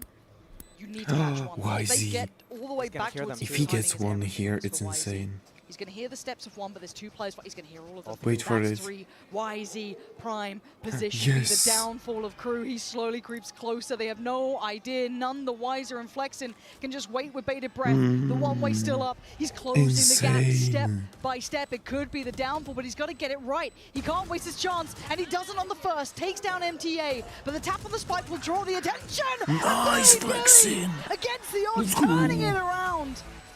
A beautiful thrifty there, and YZ knowing he had to be that guy. these rounds, they're just so back and forth. You can't even just read what's going to happen. Sometimes you see it on your screen, right? Yeah. Oh, he's listening for the rotates. He's going to catch the timing. Wait, they got by. Maybe he doesn't get them. But, you know, it comes down where that position was so good. Some of these mid-round decisions from Billy are actually spot on right now. Very good. And I didn't really expect this after, you know, the match against Fnatic. They didn't really What show is this this TP? same prowess. And maybe that's like the difference between What? Crew and Fnatic Okay. that we're seeing right here. But, I mean, they look so That's good. They got that really Rolling Thunder. interesting. They got the Nightfall as well. If they don't combo these, I'll be shocked. But Billy, they understand right now, hey, when we open fast, we lose. When we open slow, we're chilling. And I think this Viper's Pit, oh man, MTA, he thinks it's good. They're but creeping, man. The Prowlers, the Nightfall, Yep. and the Rolling Thunder, and the Neon on top of it, oh man. That full sense of security could be the death of him here. MTA, you're talking He's about dead. going He's up against so the dead. odds. This ain't a pretty one. MTA is so dead. And here we go. He'll be tagged by that. Prowler Receiving in. util. Oh, man. This guy is being put through the blender. He's got to keep his life and hold on. Oh, Flex is the one to do it. Here's the Neon, but it's shy traded. again. He's been getting some real value here over He towards only has Waterfall. Sheriff. Another attempt at this, but they're going to get the plant now. We're looking at the post plant. They don't have the ults, and Melter Oh, that's catches Yosemite. bad. Now numbers advantage towards Crew. A 4v3. Two flashes Flex planted and from K-Knight round. Neff still holding here. Sticking towards sight. Sticking Leave your towards CT. bullets, bro. No falling back this time. Speaking of time, it's going to start ticking now. Yeah, Crew but needs the to other get a guys move don't on, have get a wiggle on. bullets. Prowler dealt with, turn on the flash, but it's Kesnet. Takes down That's- K-Knight, and Flexen needs to try and create some sort of pressure here as well. Already got the horn back up, but Neff is going to be this is swarmed good, here. 3 actually. players, that's one. Oh, Nice! He's got 2 as well. He's trying to find the best chance he could, but Melzer Flexen keeps cool. Flexen Keeps didn't the have to peek. composure. Should have He time on should the have defuse. just waited. Might Maybe look they close. didn't peek. He's got it. Yeah, it was really close. 0.58, that's Flexen the should amount not of have time peeked. Billy needed to They stall a could have little won bit that. longer there. Yeah, But it's a okay. 5-7 half after Crew. Oh man, it wasn't looking good for them for a little bit. No, it wasn't, but we're back on 5-7. This series is I don't know what this guy was doing. Now, why did he peek? Oh, he saw him. Okay, it's reasonable. Wait, is the pick'ems updated? Yep, it's updated. Gen versus Sentinels. Still no, okay. Yep. Let's do one. This. This was really bad. The fuck? The fuck is this?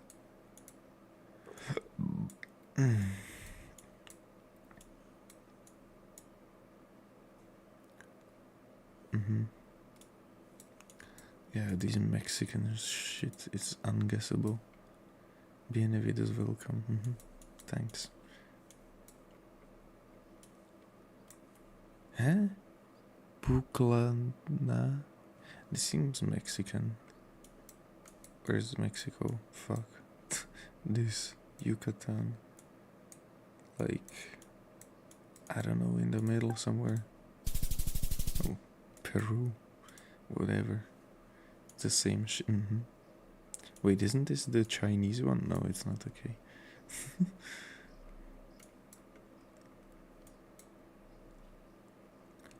So it's south over here. Boom. 17 meters. Let's go.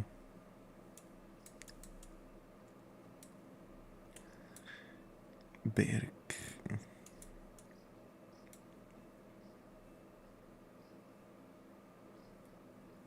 Huh? Hold on.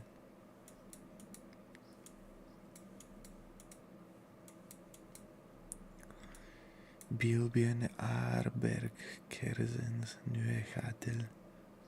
What is this? Bundesgasse. This is... What is this? This is like German language, but not.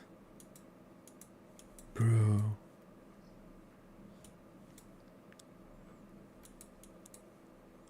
That's not Germany, right? This has to be like here, maybe. What is it? Oh, it's Switzerland, okay. It can only be 2 places. And I think we're live, yep.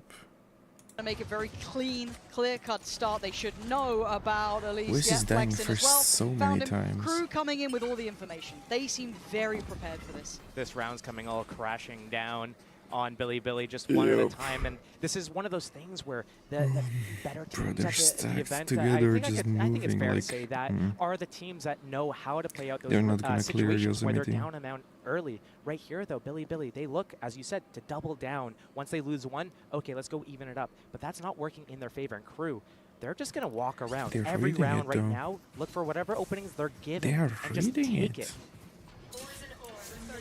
5 versus 1. What can you show us, Yosemite? Yeah, he's got all of the team coming towards his side. Yeah, K-Knight's on the way, but he's done the best of it. It's one singular player. So again, the credit in this round, in my mind, isn't even to how they're approaching it. It's the fact that Crew knew exactly how they wanted to handle Billy in this. And it paid off. It's going to give you that confidence in the calls, the consideration, the prep work. You're feeling like, hey, yeah, we got that read. We knew that aggression was going to come out, especially catching it towards the B push out as well. Not just the fact it was on This is bounce, so but it is annoying. 2 guys holding heaven, 3 guys holding already top. handling that well, showing their composure. So Crew bad. with a fantastic, flawless start here in the second half. They have to lose this, come on. And Crew, I expect them to continue on this pacing. There's no real reason to kick up the pace unless they're winning handedly and they can figure things out and these know peaks exactly are where so they want to weird. go. But right now, they know And this that guy this just is the way that white the peaks composition this. is for Billy. They know YZ's going to be a little bit active. He's on the Neon. Maybe he's sometimes randomly alone on C, trying to play that anchor position. But with that breach, with that fade, they're going to be looking to get these opportunities with the stun, with the flashes. Right now, Crew, I mean, they just walk around. They find out what they want, where the open path is, and then they just execute. And right now, they're finding out exactly where Billy is. Yeah, following that trajectory just perfectly. Already, What's the Billy plan trying to here? take space again. I don't mind in a round like this. You've got a Frenzy and a couple of classics. Try something out. But you're right. It's the way that Crew are navigating this space. Can they keep that cool head about them as they go forward? Do they fall foul to any of the traps that Billy are trying to set? It looks like they want to have a fight here. Wait. And there's a bigger gun on the other side. Ooh. They can hear all these steps. They can hear all of these steps, surely. That's a big spot from Flexin, though. They can outbrawl them here pretty much. I mean, clearing This is close towards bad. rubble. I get a Why little are nervous we when they're walking still towards B? what Yeah. you're going to deem as the stack, right? Like, surely by what they've extrapolated from what they've seen, but maybe just playing as far as they're fine. 3. The Prowler didn't find K-Knight, so, well, it doesn't matter. They are That's some literally just damage. just a pack of wild animals just clearing through right now. There's no finesse to it, really, right? And he stopped saying his name. It's stuck in my head now, sorry.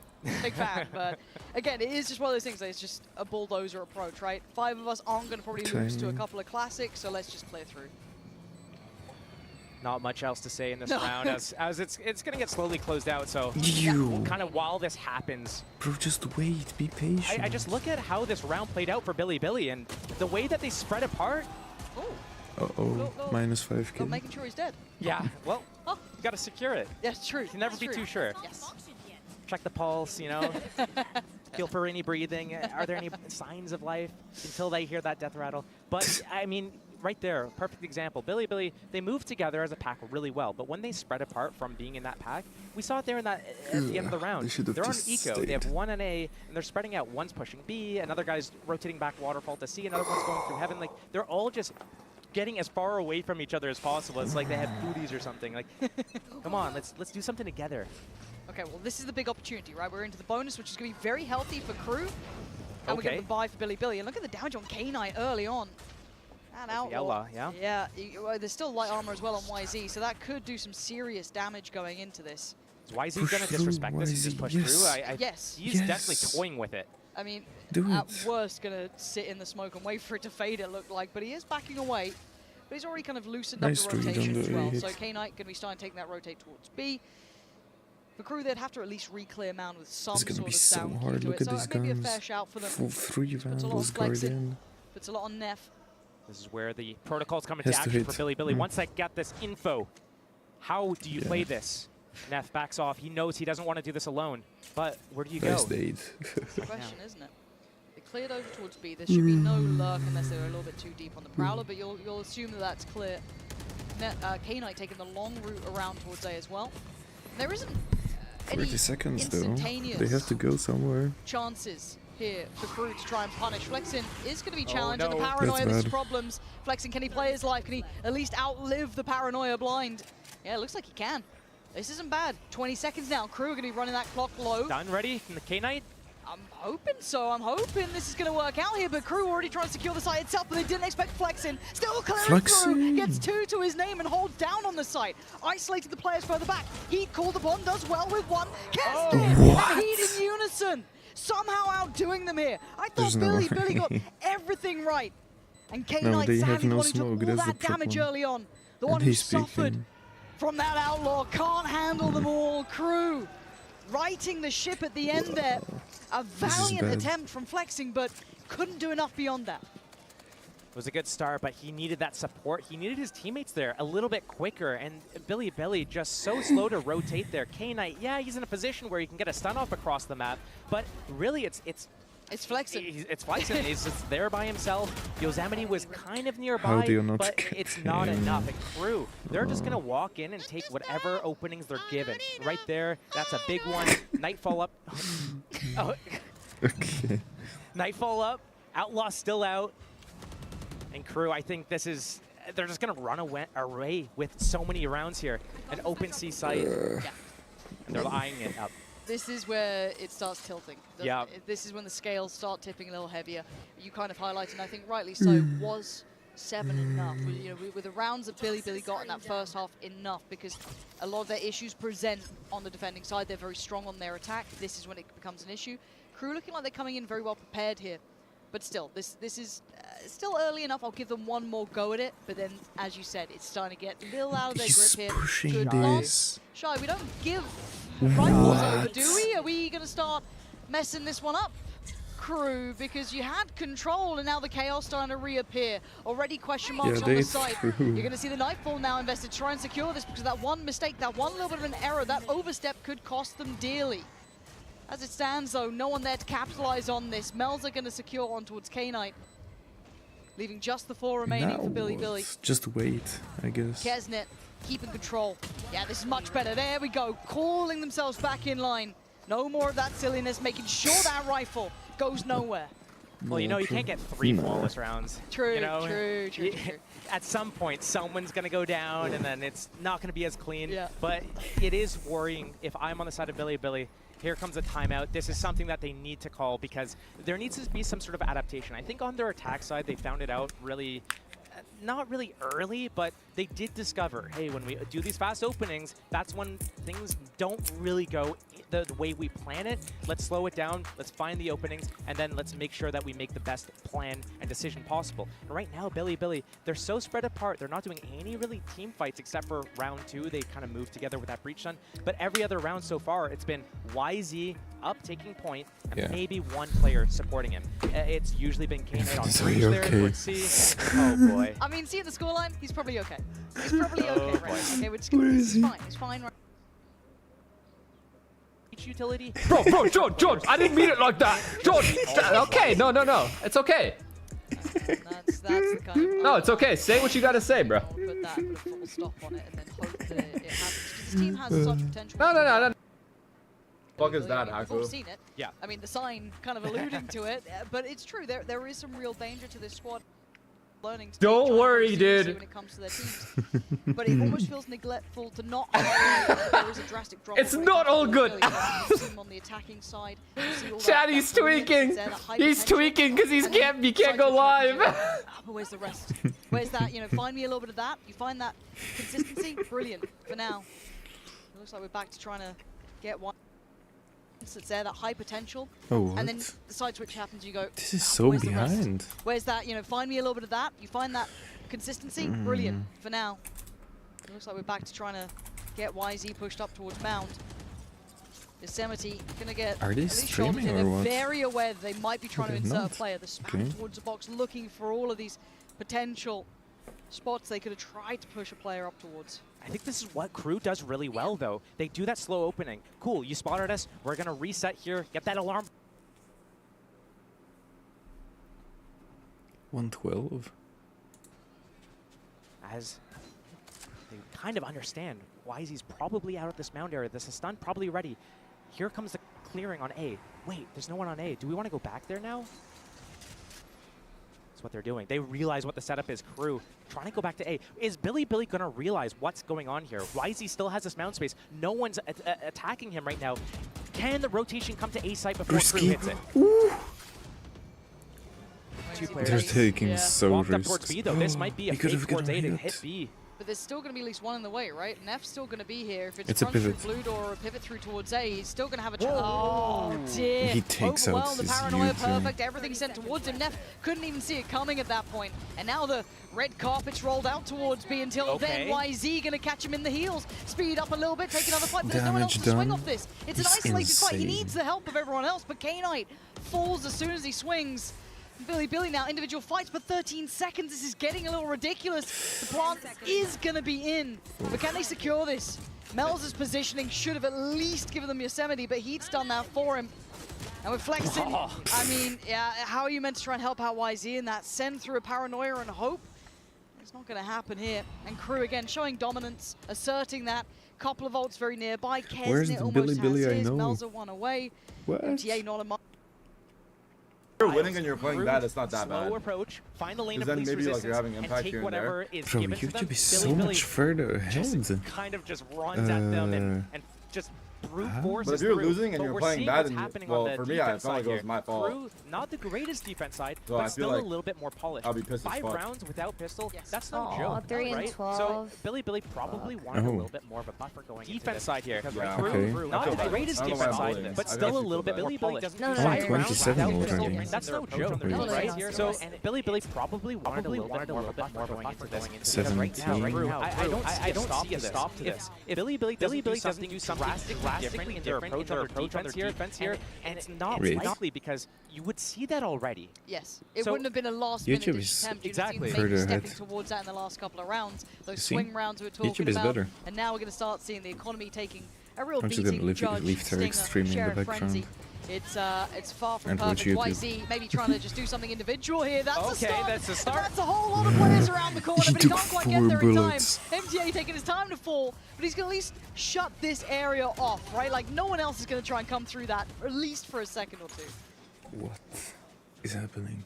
Crew realizes what's going on, opting not to go wait and just re-clear this after a period of time. They're going straight into C, but the rotation from Billy, are they actually... The rotation from Billy, nice are they quality, actually though. staying one step ahead after we just had this monologue about how they're not able to do that right now? Are they doing it? This could be a lovely way to shut us the hell up, or maybe it's only on the half-slice or the fourth slice, but now they are right. They've read it correctly, forcing the hand, and forcing somebody to fall, but there's more players here. It's not just him. There's 2 more, 3 more, almost 4 more. Billy, now straight to the side. Spike left loose in a bad position, and Shy and Heat going to be worried, panicked, and maybe overwhelmed. Heat can't do so much, and now it's all on Shy. In the 1v2, K-Knight does have a right for the 1v1. Shy, just sent away. K-Knight finds stability at the end. Barely alive, but a round finally claimed. That was so close. Well, put me in my Pre-shot place. invested also. And that's a But it's timeout what you coming. wanted, That's though. It is This what I is wanted. what you It is wanted. what I wanted. We got to see so many different things there. We saw Crew kind of lose their identity on their attack side there. What normally happens is, okay, they kind of figure out what's going on, then they pause, they reset, they wait for their abilities to come off cooldown, and they find the lane of least resistance. Here, they try running away from A, going into C, but there's too many pauses along the way, and Billy stayed a step ahead of them. But will we see that again from Billy on a gun round? They had a judge there, they had pistols there, and they had stingers there. If we get to see them do something out of the ordinary, out of that standard, okay, go and take mound control, YZ, I'll set you up with my stun. If we see something else on a gun round, that is perfect. That's what I want to see, because that's going to really put both these teams to the test. Yeah, it's almost that full sense of confidence in those half buys, those lower kind of invested rounds. So you're happy to take those risks. Risks, yeah. But you kind of want, as I said, want to see them do it in a gun round. It worked so well for them there. Freed up the rotations, got people in the right places, things that we were Interesting music to do. But this has caused at least enough of a response and enough of a red flag that Crew pumped the 10 brakes. to They've 8. gone, okay, that was a change. It's gonna be hard Something has to changed come here. back. They've been able to note that quickly enough, and they're not going to let it get out of hand, which I think is the right call here. Keep it within check. Crew Visa do not want to let this go. We know that Bilibili can be a momentum-based team as well. They get the wind on the sails, they start getting these players hitting. You don't want to be near it. It's terrifying to witness. They've got a couple of ults on Bilibili still. You've got the Nightfall there. Yeah, Nightfall only. Other than that, I'm looking at that lockdown still in place. You're Yosemite, he's on 3 kills. Well. A couple of the crew players very nearby. 10 rounds to their name. Not doing well. And a different opening from Bilibili again here. That's the second map already that he's not doing anything. They leave Yosemite Is he at least the IGL or the something? Crew. They do have that lockdown, as you pointed out. They can use it either to get into they the thought site, it's a but trap. more than likely they'll probably use it to secure the end of the round here.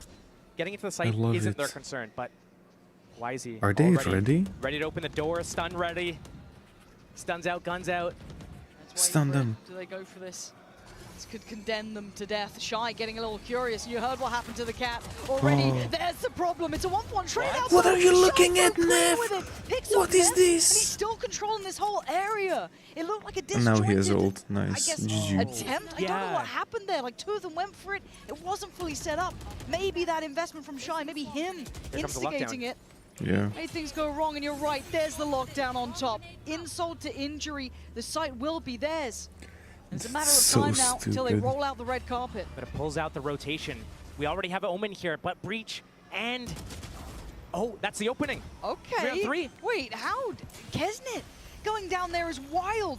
No safety on the plant either. Yeah. He can't go for this. They're trying to play ahead of this. And they've still got 25 seconds. They could move around. There's still more to be done. No to get out the player towards CT. They've got to know there's more here. Crew No trying to secure game the sense. site. What? Plant is in. K-Knight, you've got to be money with this. Flexin is down so low, 17 HP. It's got to be perfect. It's got at least MTA, but it doesn't make a blind bit of difference. This Viper is dragging them down, I swear. Shy then Look, looking to take kind me. of tip the I'm scales in gonna their have more favor kills because than it him. felt like a disjointed effort a bit from Bilibili then through the door. The idea was good. The execution wasn't bad either. What happened, though, was Crew was actually silently moving away from the mound area because they got what they wanted. They got the orb, they made the noise, stayed they back got the for some information of reason. who is where. They also, it This was guy a just big opening from runs Bilibili in on the start like round. They that. saw that wall Okay, he had coming a up, they flash, saw but still. the haunt, the flash, all that stuff at A. They knew what was up. So, yeah, Bilibili, they just looked the wrong way. Unfortunate. And they have to Go save. back in, starting to get a bit desperate here, starting to try and turn the screws, and they're not falling for a Crew. They know exactly what Bilibili wants, and they're not letting them have it.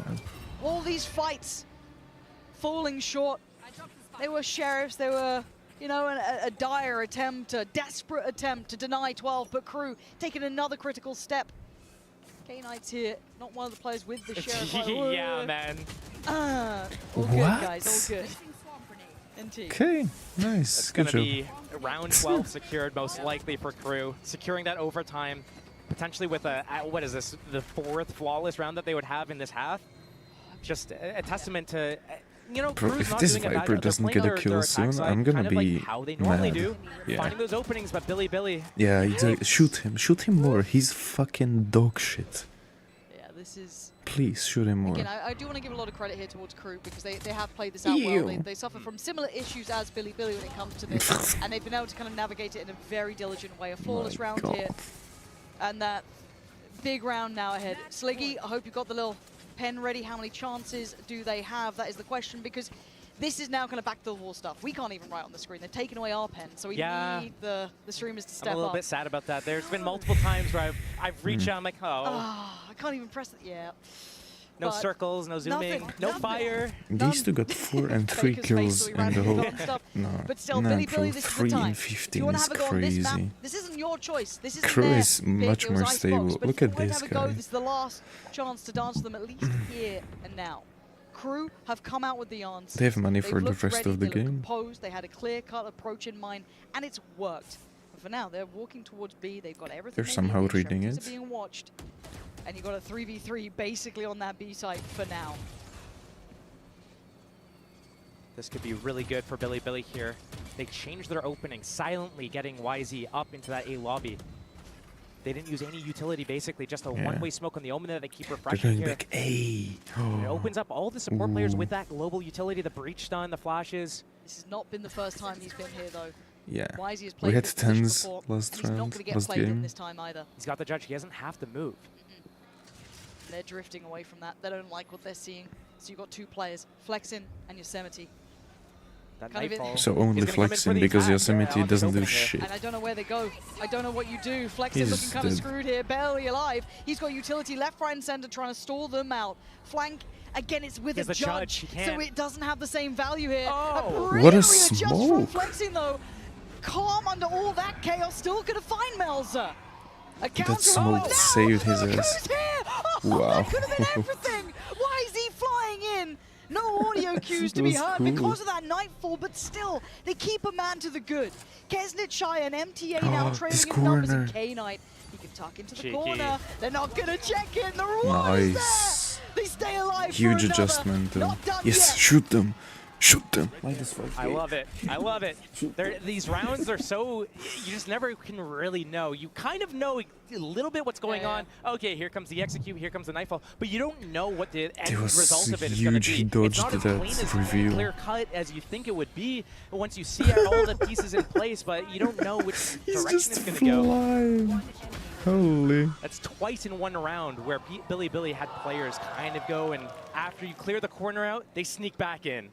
Yeah, they're so tricky. You've got to be so on your toes dealing with them in those situations. But it's still a stark reminder. This is 12 for crew. They just need one more. That's it. Billy needs to keep Yeah, doing and they, this. yeah, We they do have the pit now for Showstopper Yosemite. now. We've got the TP still with Flexin. 2 away from Played YZ, for 3 away retake. from K-Knight. Neff obviously invested theirs in the last round. Showstopper now. Yeah, Kesnet was working towards that for a minute there. That's now in hand. MTA's got theirs too. If they do get a plant, that could be a nice way to secure. A is being held. Coming back towards A, they know usually most teams on defense leave only one player to kind of spot or defend this choke point as the rest of the team shifts off. But are they going Free to smoke. disrespect the one way? What do you want to do to go through this? The Go Prowler's on the there. refresh timing. Yeah, they've slipped a Why player are up. you It's gonna be MTA, jumping? but clearing behind it. Flexin, again, they will clear all the question marks. They'll take back risking that space. everything. They're not falling away. This is the second He's like Prowler to be Berlin used if he 2.0. commits this. They have the Showstopper. He can pop it if they realize he's isolated. close. There's a smoke behind him. There's no way out now for Flexin. He's got to be careful how he does this. And he dips away, but it's shy. Draw blood. Neff goes down. Flexin's going to be seething surely after all that They're gonna pressure on see him. He's now. going, how are you dying on B?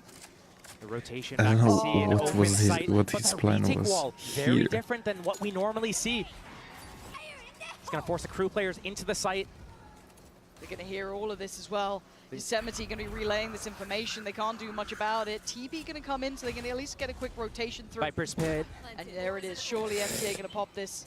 Deep. Wow. Yeah, that's Good. CT locked off, but YZ try to catch a little bit of a timing on that. A counter pit counter. on top. Counter Going to be pit. relaying this information. They can't do much Kesnet about it. still TP has gonna his come in, so they can at rocket? least get a quick What? rotation through. Viper's pit.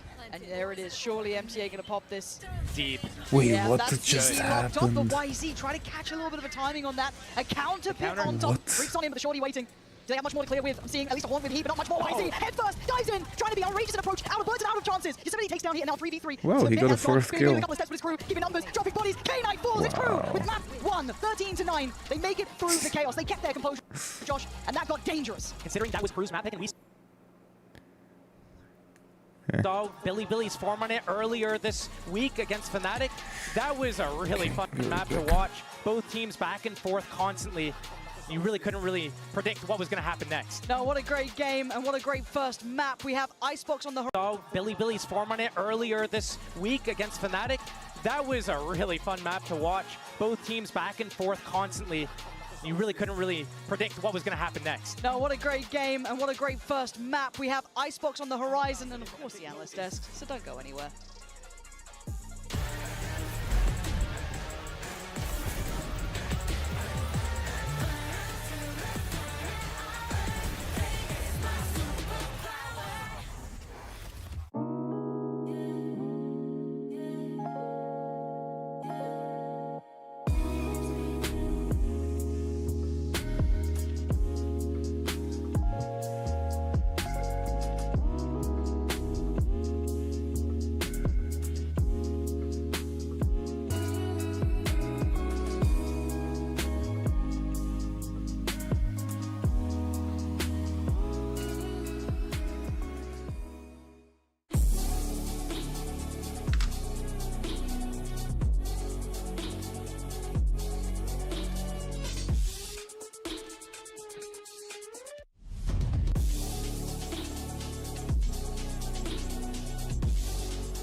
It's a great start for Crew in this elimination match. I'm now joined by their head coach, Adam. Now, it seems like a theme. You guys have great starts so far in this tournament, but looking ahead at the rest of the maps, Icebox was a map that you guys didn't want to play against DRX. What was the reason for you to leave it open this time around, and is that a risk at all, you think? No, we think that Bind was their best chance, like to having an advantage over us. So we decided to ban that map for this series, to keep playing Icebox as we was, and I don't know, just face it and try to close this series 2-0. You are prepared for this? Yes, I think we're really prepared for this. I can't wait to see it. Thank you very much, and best of luck on Icebox. And Crew managed to pick up a big win against BLG at the start of this one on Lotus. And don't get it wrong, all right? Don't get it twisted. It was a tough one at times. BLG certainly made these guys work for each and every round that they got, Mimi. Yeah, I think the game started pretty close. BLG had a lot of opportunities with some cool plays with especially their neon stuff on the attacking side. But second half, as it was in their game against Fnatic, it was all about the team play being off. And this entire half was just BLG in solo positions and Crew contacting around the map as a group and having man-up fights that they won. Yeah, I mean, it was just painful to watch, really, as well, just pointing it out like this, because you watch a few VODs of Crew, you know how they play, which is this contacting style. They group up as 3 to 5. Yeah. It's optional in terms of the amount of bodies that you decide to put onto it if you're Crew. Depends if you want to be involved or not. Yep, depends if you want to be involved. And they just contact in and make sure that they peak together and take fights together. If you're just going to offer them constantly these solo engagements, like, don't get me wrong, Heat, Kesnet, saving a day in multiple moments, you have to be hitting for this playstyle to work, but that's the thing about Crew. They got firepower in spades. Most of the players are going to be hitting on an average day, and I think it's showcased in that second half where they just absolutely stole the spotlight.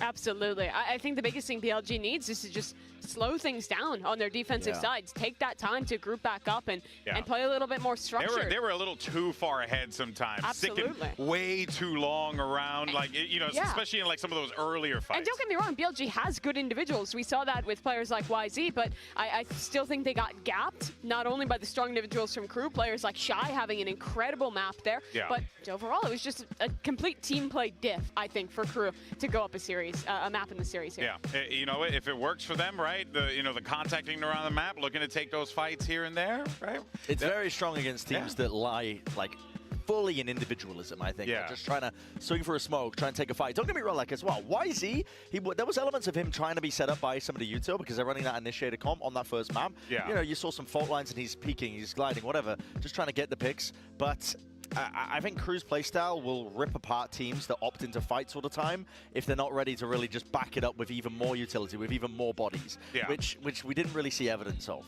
Yeah, no, for sure, for sure. Well, let's go ahead and take a look. You mentioned YZ. Well, let's talk about him a little bit more in our Verizon high-speed moment. YZ picked up a 3K in round 5. And, you know, this is the guy that you're going to, be looking toward to be the X factor for this team. And when he does have those moments, which is what we saw, like a few times, especially on Lotus against Fnatic last time they played, right? YZ was even in this round, on that. Look where he is compared to the rest of his team. He has ran all the way around the site before anyone else is even touching the plant zone. He does take the right pauses to wait for like a fault line, to wait for a seize before he peaks. Like that's the reason he's got a 3-piece. Yeah, it's absolutely. because he's waiting for the key piece of util to set him up for success in those fights. Got to see more of that, I think, moving into the second map, 100%, because it was a little bit more of the ladder, which was just, again, individualism, hero plays to try and salvage them out of a really poor situation. And when you think back to their big upset last year against NRG, I think it did have to rely a lot on the individualism to step that up. But I think we did see more rounds like that one we watched where it did rely a little bit more on having util to set up. I think Bilibili in both series now has been better on their attacking sides. I think their protocols are a lot cleaner there. I really think map 2 is all about cleaning up their defense if they want to come back. Yeah, well, let's talk about map 2 briefly because we have Icebox coming up here. You heard Coach Adam mention that they felt like Bind was their best shot at winning, and they wanted to take that shot away from them. But Crew's Icebox isn't something to be too enthusiastic about. It's not too hot. It's really not too hot, but I do you can say it's ice. Okay, you're pushing it like that, GB. He's pushing it like on the desk. It's getting a little bit too silly. His camps are going to be serious. You're getting too silly. No, but I do like his reasoning where he was just getting rid of Bind, because I completely agree. It's the strongest map for Bilibili and Wisey as well with his playstyle. I think that the fact that they can just go into these big exits, they don't have to rely on their macro as much, Sure. really lends itself to the strengths of Bilibili as a team. You saw that. They contested with Fnatic and pushed them in a lot of degrees as well, a lot of those rounds. So they removed the biggest strength away. I don't hate it. You basically bank on the fact that one of your maps that you're poorest at, you're still going to be better at your opponents, even though they want to play into it. Yeah. Well, we'll shelve that talk about Icebox for a second and hear from the coach over at Bilibili, because I want to know what's going on over there as they get ready for map 2. I've got Coach Bio here from BLG with me and Jen to do some translations ahead of map 2. Now, there were some chaotic moments for you guys on map 1. I wanted to ask you, is there anything you want to see differently from your players going on to map 2? 1세트에는 약간 혼란스러운 그런 경기가 펼쳐지기도 했었잖아요. 2세트 앞두고 좀 선수들이 어떤 점을 보완하면 좋을까요? 사실 혼란스러운 거를 조금 많이 유도를 일부러 했고요.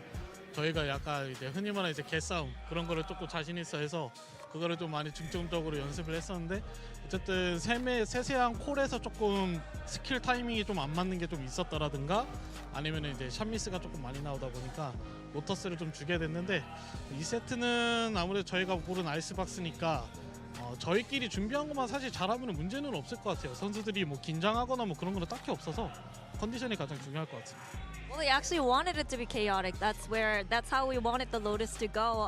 Kind of, the so-called dogfights that we wanted to take. But I think there was slight miscommunication and mistakes when it comes to a little bit of timing and util usage and stuff. But Icebox is our map pick, and we're very well prepped. I don't think the players are feeling nervous at all. So if we play a clean game and our best game as we prepped, then I think we're good. I can't wait to see it. Thank you very much, Jen, and thank you, Coach Bio, as well. I love we like to play a little muddy, but also we're going to play a clean game on Icebox. I happen to appreciate that. And I mean, this guy would know a thing about that.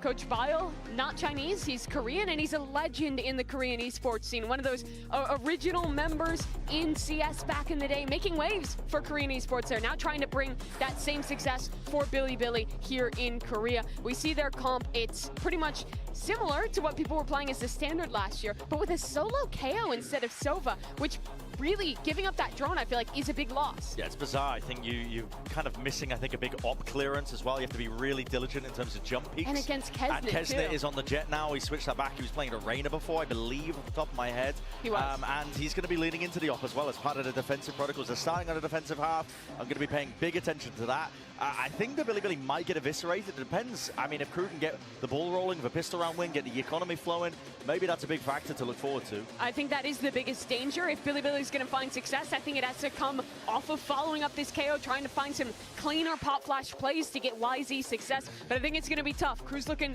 good right now and primed to end Bilibili's year. Bilibili is looking down the barrel of elimination. Can they manage to force their way back into a map 3, back into this series? Let's send it back over to your casters now, Pansy and Steel. Thank you, GB in the desk, and I think they kind of highlighted a couple of the points that we wanted to kind of lean into as well. Coming into this, though, on paper, a good opportunity for Bilibili to do some work, but there are some things that are standing out to you here, Josh, that caught your eye that could mean a problem or two, and it comes in the name of Kesnet, pretty much. Kesnet, Bilibili need to basically win pistol and get the rounds going in their favor right now. They need to keep the economy down for Crew. Once Kesnet gets that op up, Bilibili, they don't really have any options. They have no drones or darts. They're going to have to just repeat, go A. But here, coming towards B, they got that pistol round. Melzer just backs off, knows he can't really deal with this. Instantly calling in the cavalry, but they're going to have the site, at least to the extent where they can secure a plant here for Bilibili. So wall's going to go up deep. Deep wall. Yeah, that's nice. And why is he actually going to try and contest the kitchen too? Why not take the space you feel you've been given here? The knife only noting Melzer earlier on. Ooh, careful. Yeah, almost got caught there. I was worried if someone was peeking on that wall, dropping, but no. All safe, all sound for now. A 5v5 post plant. This flank. Oh, the timing though. Wisey's position's fantastic, but it is going to be countered in a way. Kesnet, back-to-back impact. YZ needs to kind of almost mirror that as well. Yosemite finally securing the back line, but there's so much pressure. They've already got side control. They've got steps towards this crew, clearing out, clearing house, and claiming that first critical round. That's huge for them here. And I quite like the initial approach from Billy, but that post plant, they couldn't hold it. They didn't follow through with their plan. They got into that site. They got it for free. They got exactly what they wanted. Sage wall up, Jets dash into the tube, into like on the bridge. Yep. They've got that space. Why not kind of reinforce that area, get players under the Jet, make it really tricky for crew to find their way back in. Yes, Kesnet has a good flank. Yes, Shy's got that Sheriff on that long range, but I mean, that first kill still went in the way of YZ. Like, that should be a round that Billy gets. And if they're not able to convert these post plants on a round that's gifted to them like this, I feel like crew, they're just going to walk away with this map as well. We'll see. We'll see if there's fight in them yet. Just a ghost for Yosemite in the Restaurant Classics. Looking at Kesnet with the Outlaw as well, so hoping to maybe take that through. He's already going to find YZ. Shouldn't be too much to write home about in this sort of round. Oh, easy enough. Easy enough. And if Kesnet starts feeling confident, that scares me. You're going to get the knives up early. You're going to start feeling out the game a bit. The confidence starting to build, because he is part of the win con, right? You want to see him with that operator quite early on, you could imagine, to maybe apply further pressure here. Neff, yeah, outgunned on this one. And yeah, very secure, very safe, composed. Crew do well here, make it to the second. Billy just looking to get through that round, it felt like. It really does feel like Billy doesn't have any options outside of trying to get these executes off, namely towards A, because it's very hard to clear out that back yellow area on B. If they keep going towards A, though, and Kesnet's sitting there, I mean, he's got that Outlaw right now. What puts him off the... What takes him off? The line, the right? flash, maybe, but you really have to capitalize on that timing. The only other option, really, is using something around middle, but right now, I mean, Kesnet's trying to get that info down tube right now. I'm looking at any light shields, no, so they're going to have noted that Outlaw before. Yeah. It can still do a lot of damage, don't get me wrong. And it's a proactive start from crew. There was a supporting act towards Kesnet, taking some sort of pressure down towards Tube. He did have the two players. I think Heat was not too far away, and Shy. Now, something you were considering, and it looks like that is the right answer, at least for Billy, was this approach towards A. Almost has to be reticent in approach on this. 3 players committed towards that maze side swing. Wall's going to go up, though.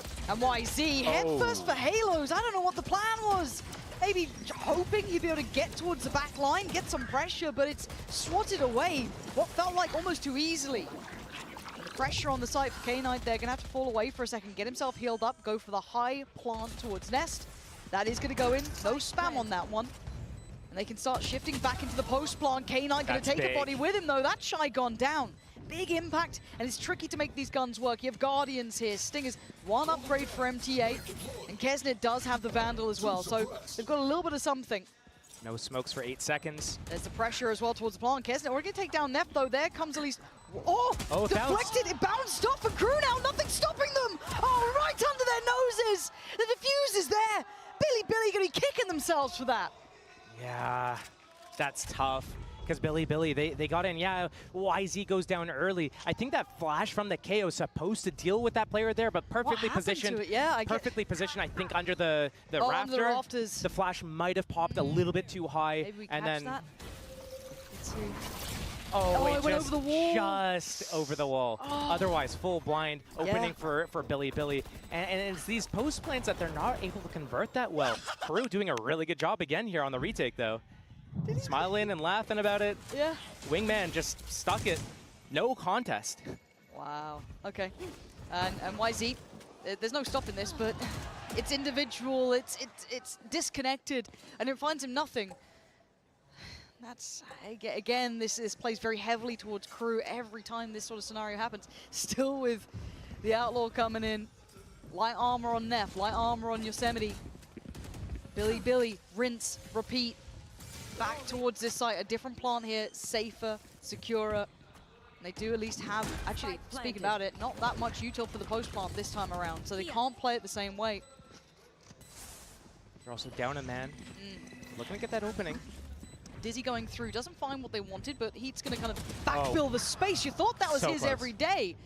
Apparently not. K-Knight lives. Hard to deal with this deeper post plant, drawing out the utility as they go.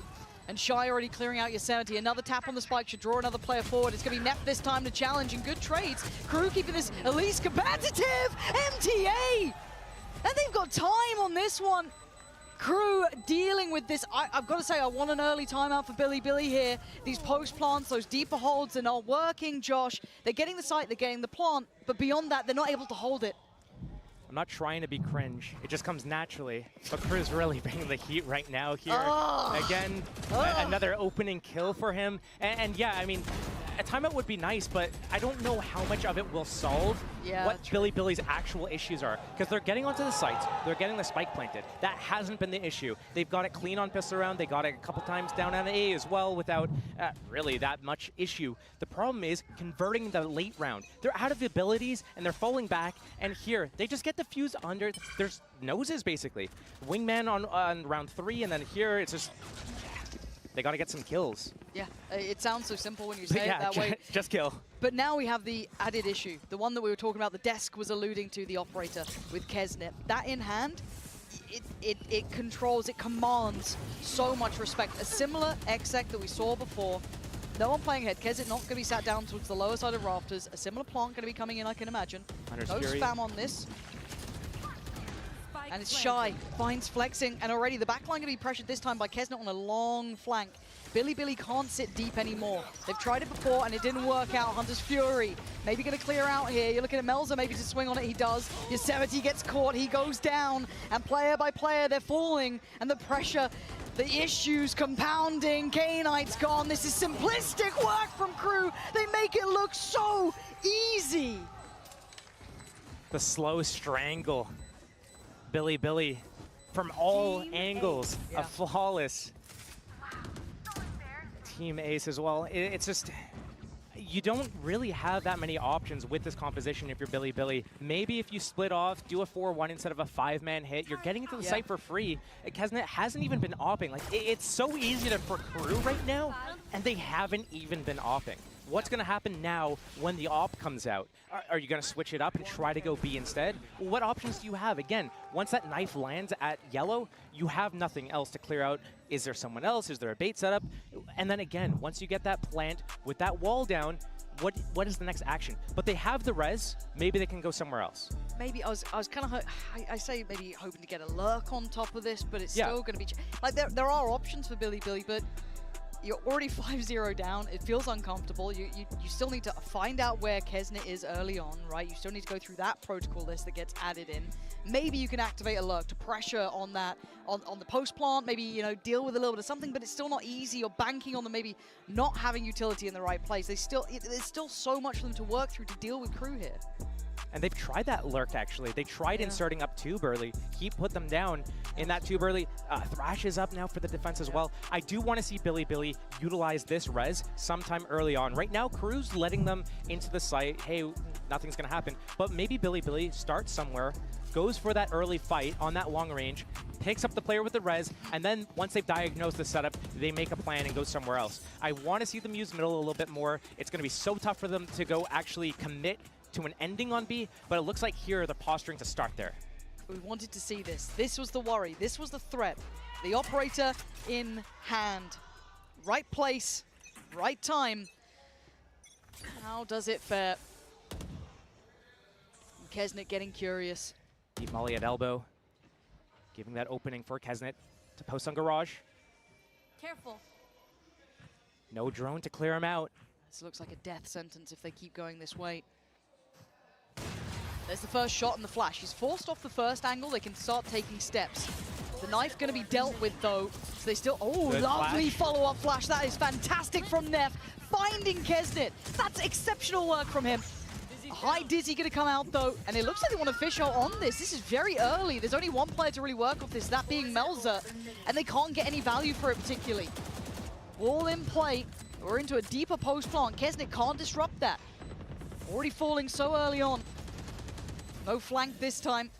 Why is he sticking close here? Maybe trying to be a real nuisance, and he is. Great from him to find two. Crew not expecting that level of pressure. And now Shine, Heat, this is tough. So many players that can just swing, catch it, invest a little util, but for me, Neff was the MVP in this round from start to finish. The knife, the flash is Shy, putting up some work here. Oh my gosh, Shy! Stop it. Stop it, flexing. Thank you for that, Billy. Gonna keep it on track at least here. Costly as hell, but we doubted the validity, the effectiveness of that KO, and it put so much pressure on Neff for those flashes to be perfect, but they were. They were, both flashes used so early just to take that space at B-Long. But I love this play from YZ, getting through that wall on that retake, knowing that the players are going to be close. Luckily, he got that line up. It could have been really bad, but they need to do something different than just backing off and letting Crew get back onto the site. So I do respect that, and it is going to be something that they need to keep doing. A lot of pressure and weight's going to be on YZ's shoulders to keep repeating this. Yeah, Neff isn't playing with the pack this time. He was taking a look towards middle. I like what they're doing, though. You see where they're positioned? They're positioned so that they could get rezzed if they do go down early.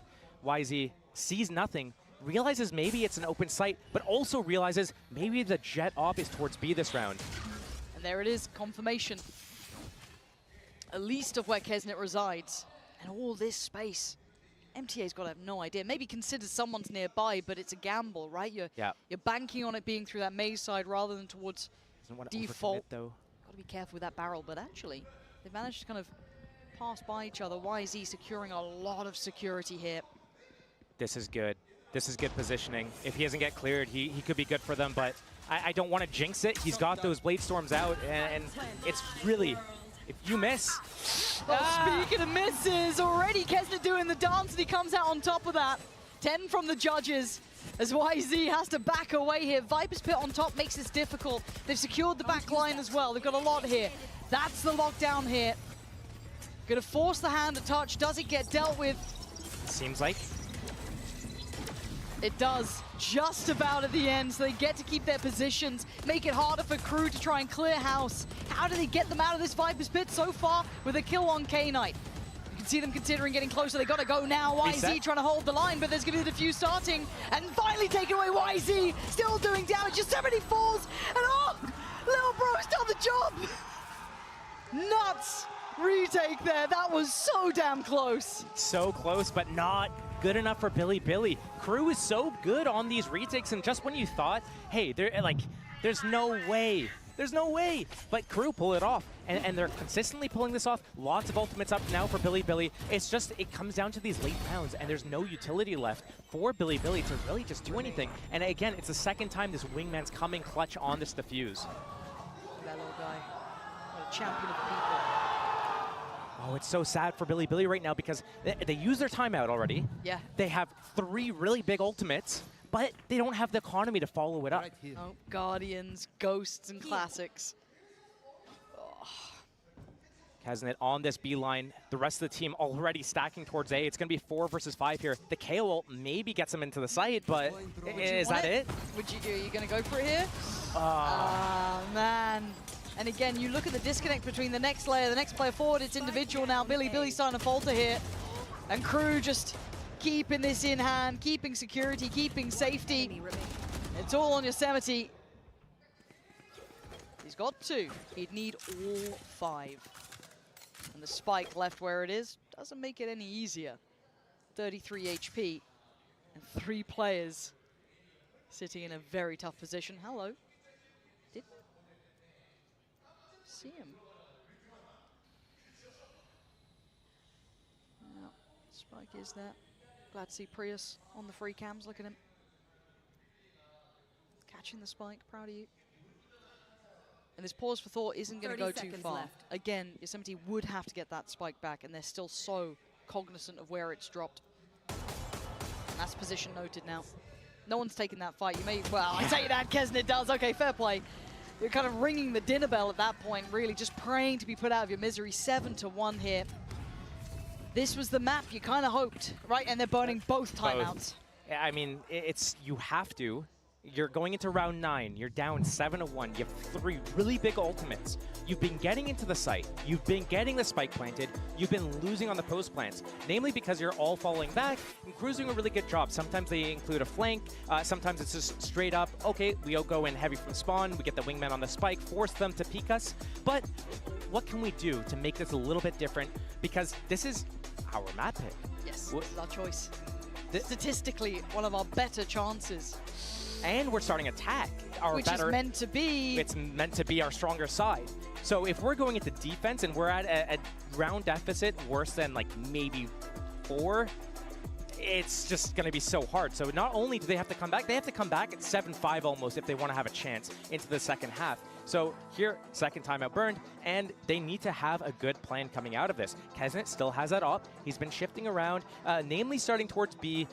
Once he did a mid-walk with an outlaw, but we haven't really seen Billy do anything other than 5-man A or 5-man B. Occasionally, they did send one player towards middle to kind of sniff it out, see what they could get, but to no avail.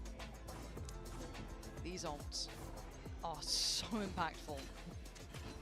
But my worry is that if Neff doesn't do what he did before, I mean, Neff's only got 1 kill, but again, it's what he was doing in the meantime to try and set them up here. How much freedom does Kesnet get? Do the ults even matter? It comes down to this. Knife goes in, that should at least catch towards Melzer. Good damage. It's caught both. But Kesnet doesn't care. He's sticking around enough for a shot. There's going to be the ult coming out. We spoke about these ults. But there's no respect being shown from Crew. You got to force it. You got to make them respect you, and that's why they don't. Kesnet's great for it. Melzer on the follow-up. They're locking this down. Now does it swing though? Billy's starting to clear out, but Heat's made it here. The whole crew is on site, and they aren't moving. It's not enough to force them away. These half-made plans, these hopes are falling to pieces for Billy. That wasn't even a half-made plan. That was a timeout plan. That is the strat they pulled out after deliberating for 30 seconds. This is like, okay, we go B. Yeah, he's got off there. It's okay. He gets one early. We res. It's okay. We pop KO ulti. We go in there, lock down the post plan. Easy peasy. But it's not easy peasy. They can't even get past that yellow, and they're getting crossfired. Melzer sitting behind the box. Billy, what else do you have? You got to use it right here. And this is probably one of the closer games on paper when you were looking at it in these sort of situations. You were expecting with the maps coming through, maybe, yes, they'd win their map, and then the third could be the close affair, but as it stands, we're not going to Sunset. The brutality of champs is so crystal clear here. Crew elevating, Crew looking ready, and Billy not quite having what it takes this time, it feels like, but it's 8-1, it's not over yet. Still a purchase, still a couple of those ults, and another attempt towards the A site. And Crew gonna get more and more confident here. Flexin, he's moving up towards B off the back of all this noise, off the lockdown. Maybe trying to listen for a rotation here. But is it just going to be a long game, just a long flank? Seems like it. Team's committed into that site. Going to get that spike planted. And Fury, he tanks it, but he goes down for it maybe? Narrowly. Hey, keep their lives. They're standing, still alive. Late wall goes in. Flanks on the way. Fishshot going to come through from Heat though. That's going to send them forward, flexing like an assassin in the back lines. Now gets a challenge in the form of Melzer, but the site's now getting contested. They're under scrutiny, they're under pressure because MTA is just racking up the bodies. Flexing though, trying to be the hero they need, but MTA is cooking them up here, and he's going to at least get this to half. He has to get off this though. Another 1v1 for pretty much all the marbles here. Flexing, is that work? All of what you did worth it? He sticks it. He sticks this. Oh, he just came off in time, Flexing, saving Billy. At least in this round. Labored. We wanted the lurk. We wanted the lurk. We got the lurk, and it paid off. It killed the Gecko. That means no wingman on the spike. True. These are big win conditions here. Yes. But nobody alive for Billy. Like, they had to do everything. They used everything. Everyone died just to get that one more round on the board. It was the race to the ace between these two. That was it. Literally, who aces first? 4 for either player, and then the 5th confirmed, giving Billy their second round for Kesnet. He's feeling out the game a bit, starting to get a bit of a read in this, but flexing. He's around that corner and he's good for it now. Billy starting to get that early blood. Maybe Crew seeing red here, starting to heat up themselves, maybe a little too much. Getting frustrated and a little curious. Now they're going to leave it, I think it's YZ, over on a mission towards A. But all of the pressure is on this side of the map. Is he going to call them back? I don't know. Oh, a glimpse caught for Heat there. He was thinking about it. There's 3 players on this. The timing from YZ is... Oh, the flank! Get your gun out! Oh. Shy! What was happening? YZ strikes. And do they find him in time? They don't. Wow, they caught a glimpse, but it doesn't seem to matter. YZ cutting through him like a hot knife through butter. MTA almost aced before, not going to get an opportunity. Billy carving out the smallest window of chance. The question is it too little too late? Because right now they're trailing by 5 rounds. And even if they pick up this round, it's not the 8-4 curse, it's the 9-3 curse, you know? It's going to be a really tall order for them going into that second half. They still have that res. It's been online since like round 3, and they are kind of using positions where they could res early death. But again, I mean, we're going to see the op-out for Kesnet. Billy, they need to go for 4 right here. You want a chance. You want to pry and stay alive. This round could be the gateway to it, and the timing's everything. And it's a quick approach from YZ. Oh, and again! Shots missed left and right. Both getting a second Lisa alive. Who makes the most of it? It looks like Melza for now going to take down YZ and Kesnet. Still standing, surrounded by the enemy. Oh, they're trying to wrap on him, but you can't shut him down, Crew! Support there, man. Keep Kesnet alive and keep the scoreline looking lethal. 9-3. Billy have the smallest of chances here, Josh. It is down to the wire going forward. It's now or it's never, or they're going home.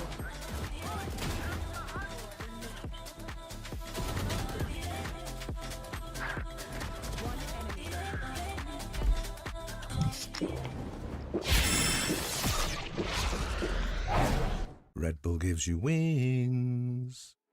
Every single thing that's ever thrown our way, we will just throw it right back. But being with you feels like home, because you are my home. Thank you for being mine. I love you.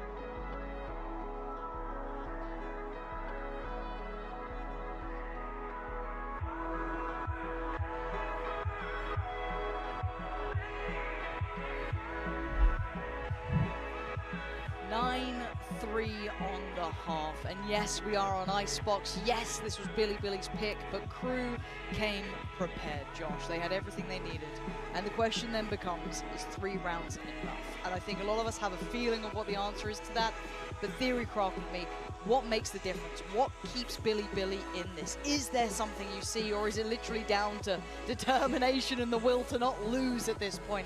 Are we clutching at those straws already? They used both of their timeouts on that first half. That attack side, they needed those rounds. Did they get enough? 3 going into it. It is the 9-3 curse, yes. But I want to see something that we've never seen before on this map, perhaps. It's going to be such a difficult crawl back into even just tying the game up. And I don't know if we've seen enough from them to expect that right now. Let's find out. 9-3 as said. Crew now on the attacking side, Billy on the defense. And they have to be near on faultless, if not flawless, and they're going for a mid-walk. A brave play, a bold play, perhaps one they have to go towards. Now the turret's going to know at least one. They didn't break the turret though, so they don't have to worry about their flank. Crew, they're going to go in. A brave play, a bold play, and perhaps one they have to. Now the turret's going to know at least one. They didn't break the turret though, so they don't have to worry about their flank. Crew, Gonna go in. Once that Viper wall goes down. Let's go time. Busy gonna lead the way clear through on site. They now know that no one's at least in the standard positions. First spot made and the first frag found is gonna be MTZ. What are they up to? Billy just walking in, hoping and praying that it works out on their side. And right now the prayers barely being answered. You've got 1v2. Oh, it's not happening. That just fell to pieces. Why? YZ. That is the airport code for Toronto. Well, you know. Speaking of airports, 10-3. I mean, that's not how you want to start it, Josh. Let's cut to the quick. Let's talk how it is. I didn't mind the start. I quite like them being proactive, trying to take some of the map space away, trying to. Speaking of airports, 10-3. I mean, that's not how you want to start it. How you want to start it. How you want to start it, Josh. Let's cut to the quick. Let's talk how it is. I didn't mind the start. I quite like them being proactive, trying to take some of the map space away, trying to play pressure. Yes, I don't mind that. But then what was this approach? Tap on the spike, they just flew in. Not entirely sure. They have that stage wall. They should be comfortable letting the round develop, finding their openings, going in for that together. The together is the part that they're missing right now. It's so disjointed. Another stack here, though. Crew been doing such a good job on these sets of rounds, finding out where that stack is, avoiding it, hitting that lane of least resistance. Shy, 1 for 1. You can lose that player. You're allowed to lose that player. Beyond that, that's when weapons start dropping. We saw this on Lotus. As soon as Billy showed themselves, maybe even got a kill, they instantly tried to get ahead of the rotation and go to the other side. Crew, understanding this, learning from what happened in this last map, they're waiting, letting the round simmer a little bit. Now they're going to go back towards B. They know it's probably instantly tried to get ahead of the rotation and go to the other side. Crew, understanding this, learning from what happened in this last map, they're waiting, letting the round simmer a little bit. Now they're going to go back towards B. They know it's probably empty, maybe one person at most. That knife coming, getting broken. But it's going to be a free sight. It is. The pressure's probably going to be through middle if you're looking where they are. And you're looking at YZ mostly. Still got a Sheriff. There's no Sage Wall for this retake. It's just pistols and pure grit, I guess. Yeah, how are you meant to break that against an Outlaw, a Guardian, and a Vandal with heat? We're going to need a round from the man on the screen, pretty much. YZ. He was on Raze. I might give him it, but this one, man, it is a tall task. You're kind of hoping someone plays him in. You got a flash there for yellow, but that's about it. He and Kesnick can probably turn that. Here we go. Can he even cross that far? Gonna spot out Melzer on the way, but now the flash gonna fade, and Crew digs their heels in. 12 is calling. And Crew's survival looks more and more likely. If you had one shot, one opportunity. Billy, they need to convert this round. It is the bonus round for Crew. Outlaw still in play. A couple of light shields on the Billy players, so that could be dangerous if Kesnet finds that opening. Yeah. And again, it's going to be so hard for Billy to actually get any sort of information into this round. They don't have that dart or drone from the Sova, which is, you know, a really common pick, at least for any sort of drone initiator. But right now, they have to just go in. Aggression here. Just praying they don't make it to 12, that they don't get the bonus. Oh, YZ. He went all in on it, but a blind spot. When I say spot, it was a mile wide. And that's an early pick. Melzer gonna at least show presence elsewhere. No free rotations now, no quick flanks to be had. Crew can pause for thought. They're still above a minute. It's so good from Crew because they realize they have the advantage. They let Billy sweat, and Billy isn't really great in these situations where they go down a man. Usually someone goes exploring. We're seeing that right now from Flexen, and it might actually pay out in their favor. He's got all this garage line. Maybe lets his teammates know, hey, it's going to be A, stack towards there now. Might be the saving grace in this moment. Crew still with a good grasp of this round. Sage Wall goes down. Now the hit is possible. Knifed. It's going to slow it down a few more seconds. We're getting quite late here, though. That Viper's going to bypass that turret. This flank is going to be everything. Now, Billy with the ult? They just need to live on the site. Yeah, can they survive? Oh, my, the fish got moves, and yeah, Crew up the site. Flexen has to save them again. We asked him for 4 before, and he's going to have to pretty much do it one more time. He gets 2. Shy, and Heat in unison. 12 was calling, and now it's been answered. It's 12 for Crew now. And Billy's hopes and dreams ride on this round. And there's not much more to be said here. They got a good map against Crew. This should have been where they could have pressured, but it's fallen to pieces, Josh. This is what it comes down to now. No armor on half of these rifles they're trying to buy. 9 rounds in a row. They have to win just to get to overtime for their basically tournament life. And just the way that Crew's been playing this. The disparity is so evident. It's so hard. Crew are not letting this one slip, and Billy on the receiving end of all of that fire, all of that want. And 3 rounds is maybe all they're going to be stuck on here, but another chance. Respect, though. They're still playing fearlessly. They're showing they're not afraid. They're on the ropes of going down, but they still open up aggressively. Didn't find what they wanted. Reset. Look for it somewhere else. It looks like that mid-walk is their cure, their answer. And they only find Shy.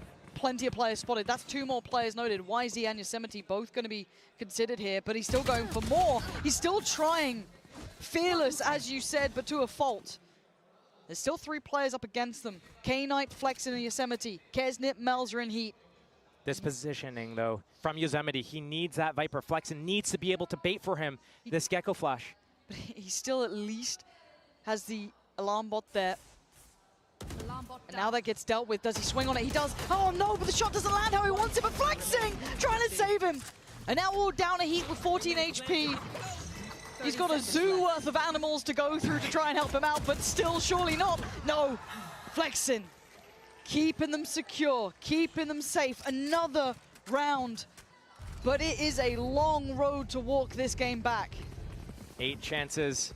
That's Billy. I mean, they found their openings. YZ was able to not only get those openings, but they were able to convert off of it and capitalize. But it's just so tough. A couple of the players down there, 4 and 2 kills apiece. Right now, not having a good game, but it's so hard to get into these situations. You're on Sage. Basically, you spend the entire game walling up and planting. Yeah. And then as KO, you're the solo initiator. You've spent the entire game throwing knives and flashes so your teammates can get in.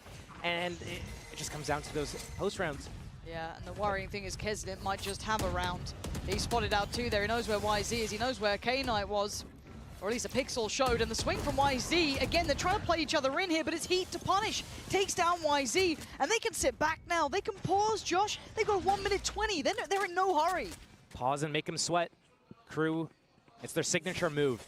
And it works really well because, I mean, when you sweat, you're on your tournament life here. Oh. They peak again.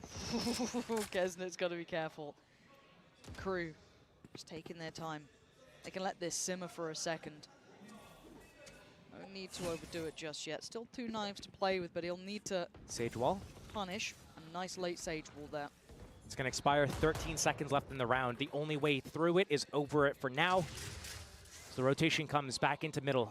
Reinforce that B, but Crew probably just comfortable waiting it out and going at the last second if they need to. Yeah, Crew don't mind running it late here.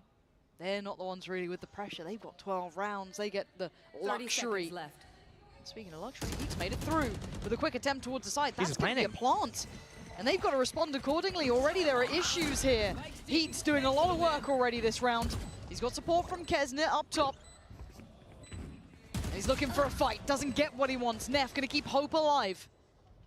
Bring it back to a 4v4, but you look at the deeper post plants, you're looking at the flank potentially for Flexen as well, who's becoming a heavy hitter for this team. But how many times can he do this? Neff gonna have the knife in 4, but maybe it's just the gun he needs. A 3rd claimed in the round, and now a 1v2. He heard the flank? He should have done. Yeah. Heat, can he keep this? Can he be the one to secure it? Oh my God! On a Heat to this round, forward secure it and keep them standing, but Flexing again! Time is close. Wait. I don't know if I saw the circle. I'm not sure. Yeah, I don't think he has it. I think it's too late. It is! Crew making it through at the very end there. Billy are going to be devastated with this one. You thought with the map, or you thought with everything, they might have had enough to come through this, to have a close game. But Icebox, they were blown out of the water. It wasn't even close in that second round.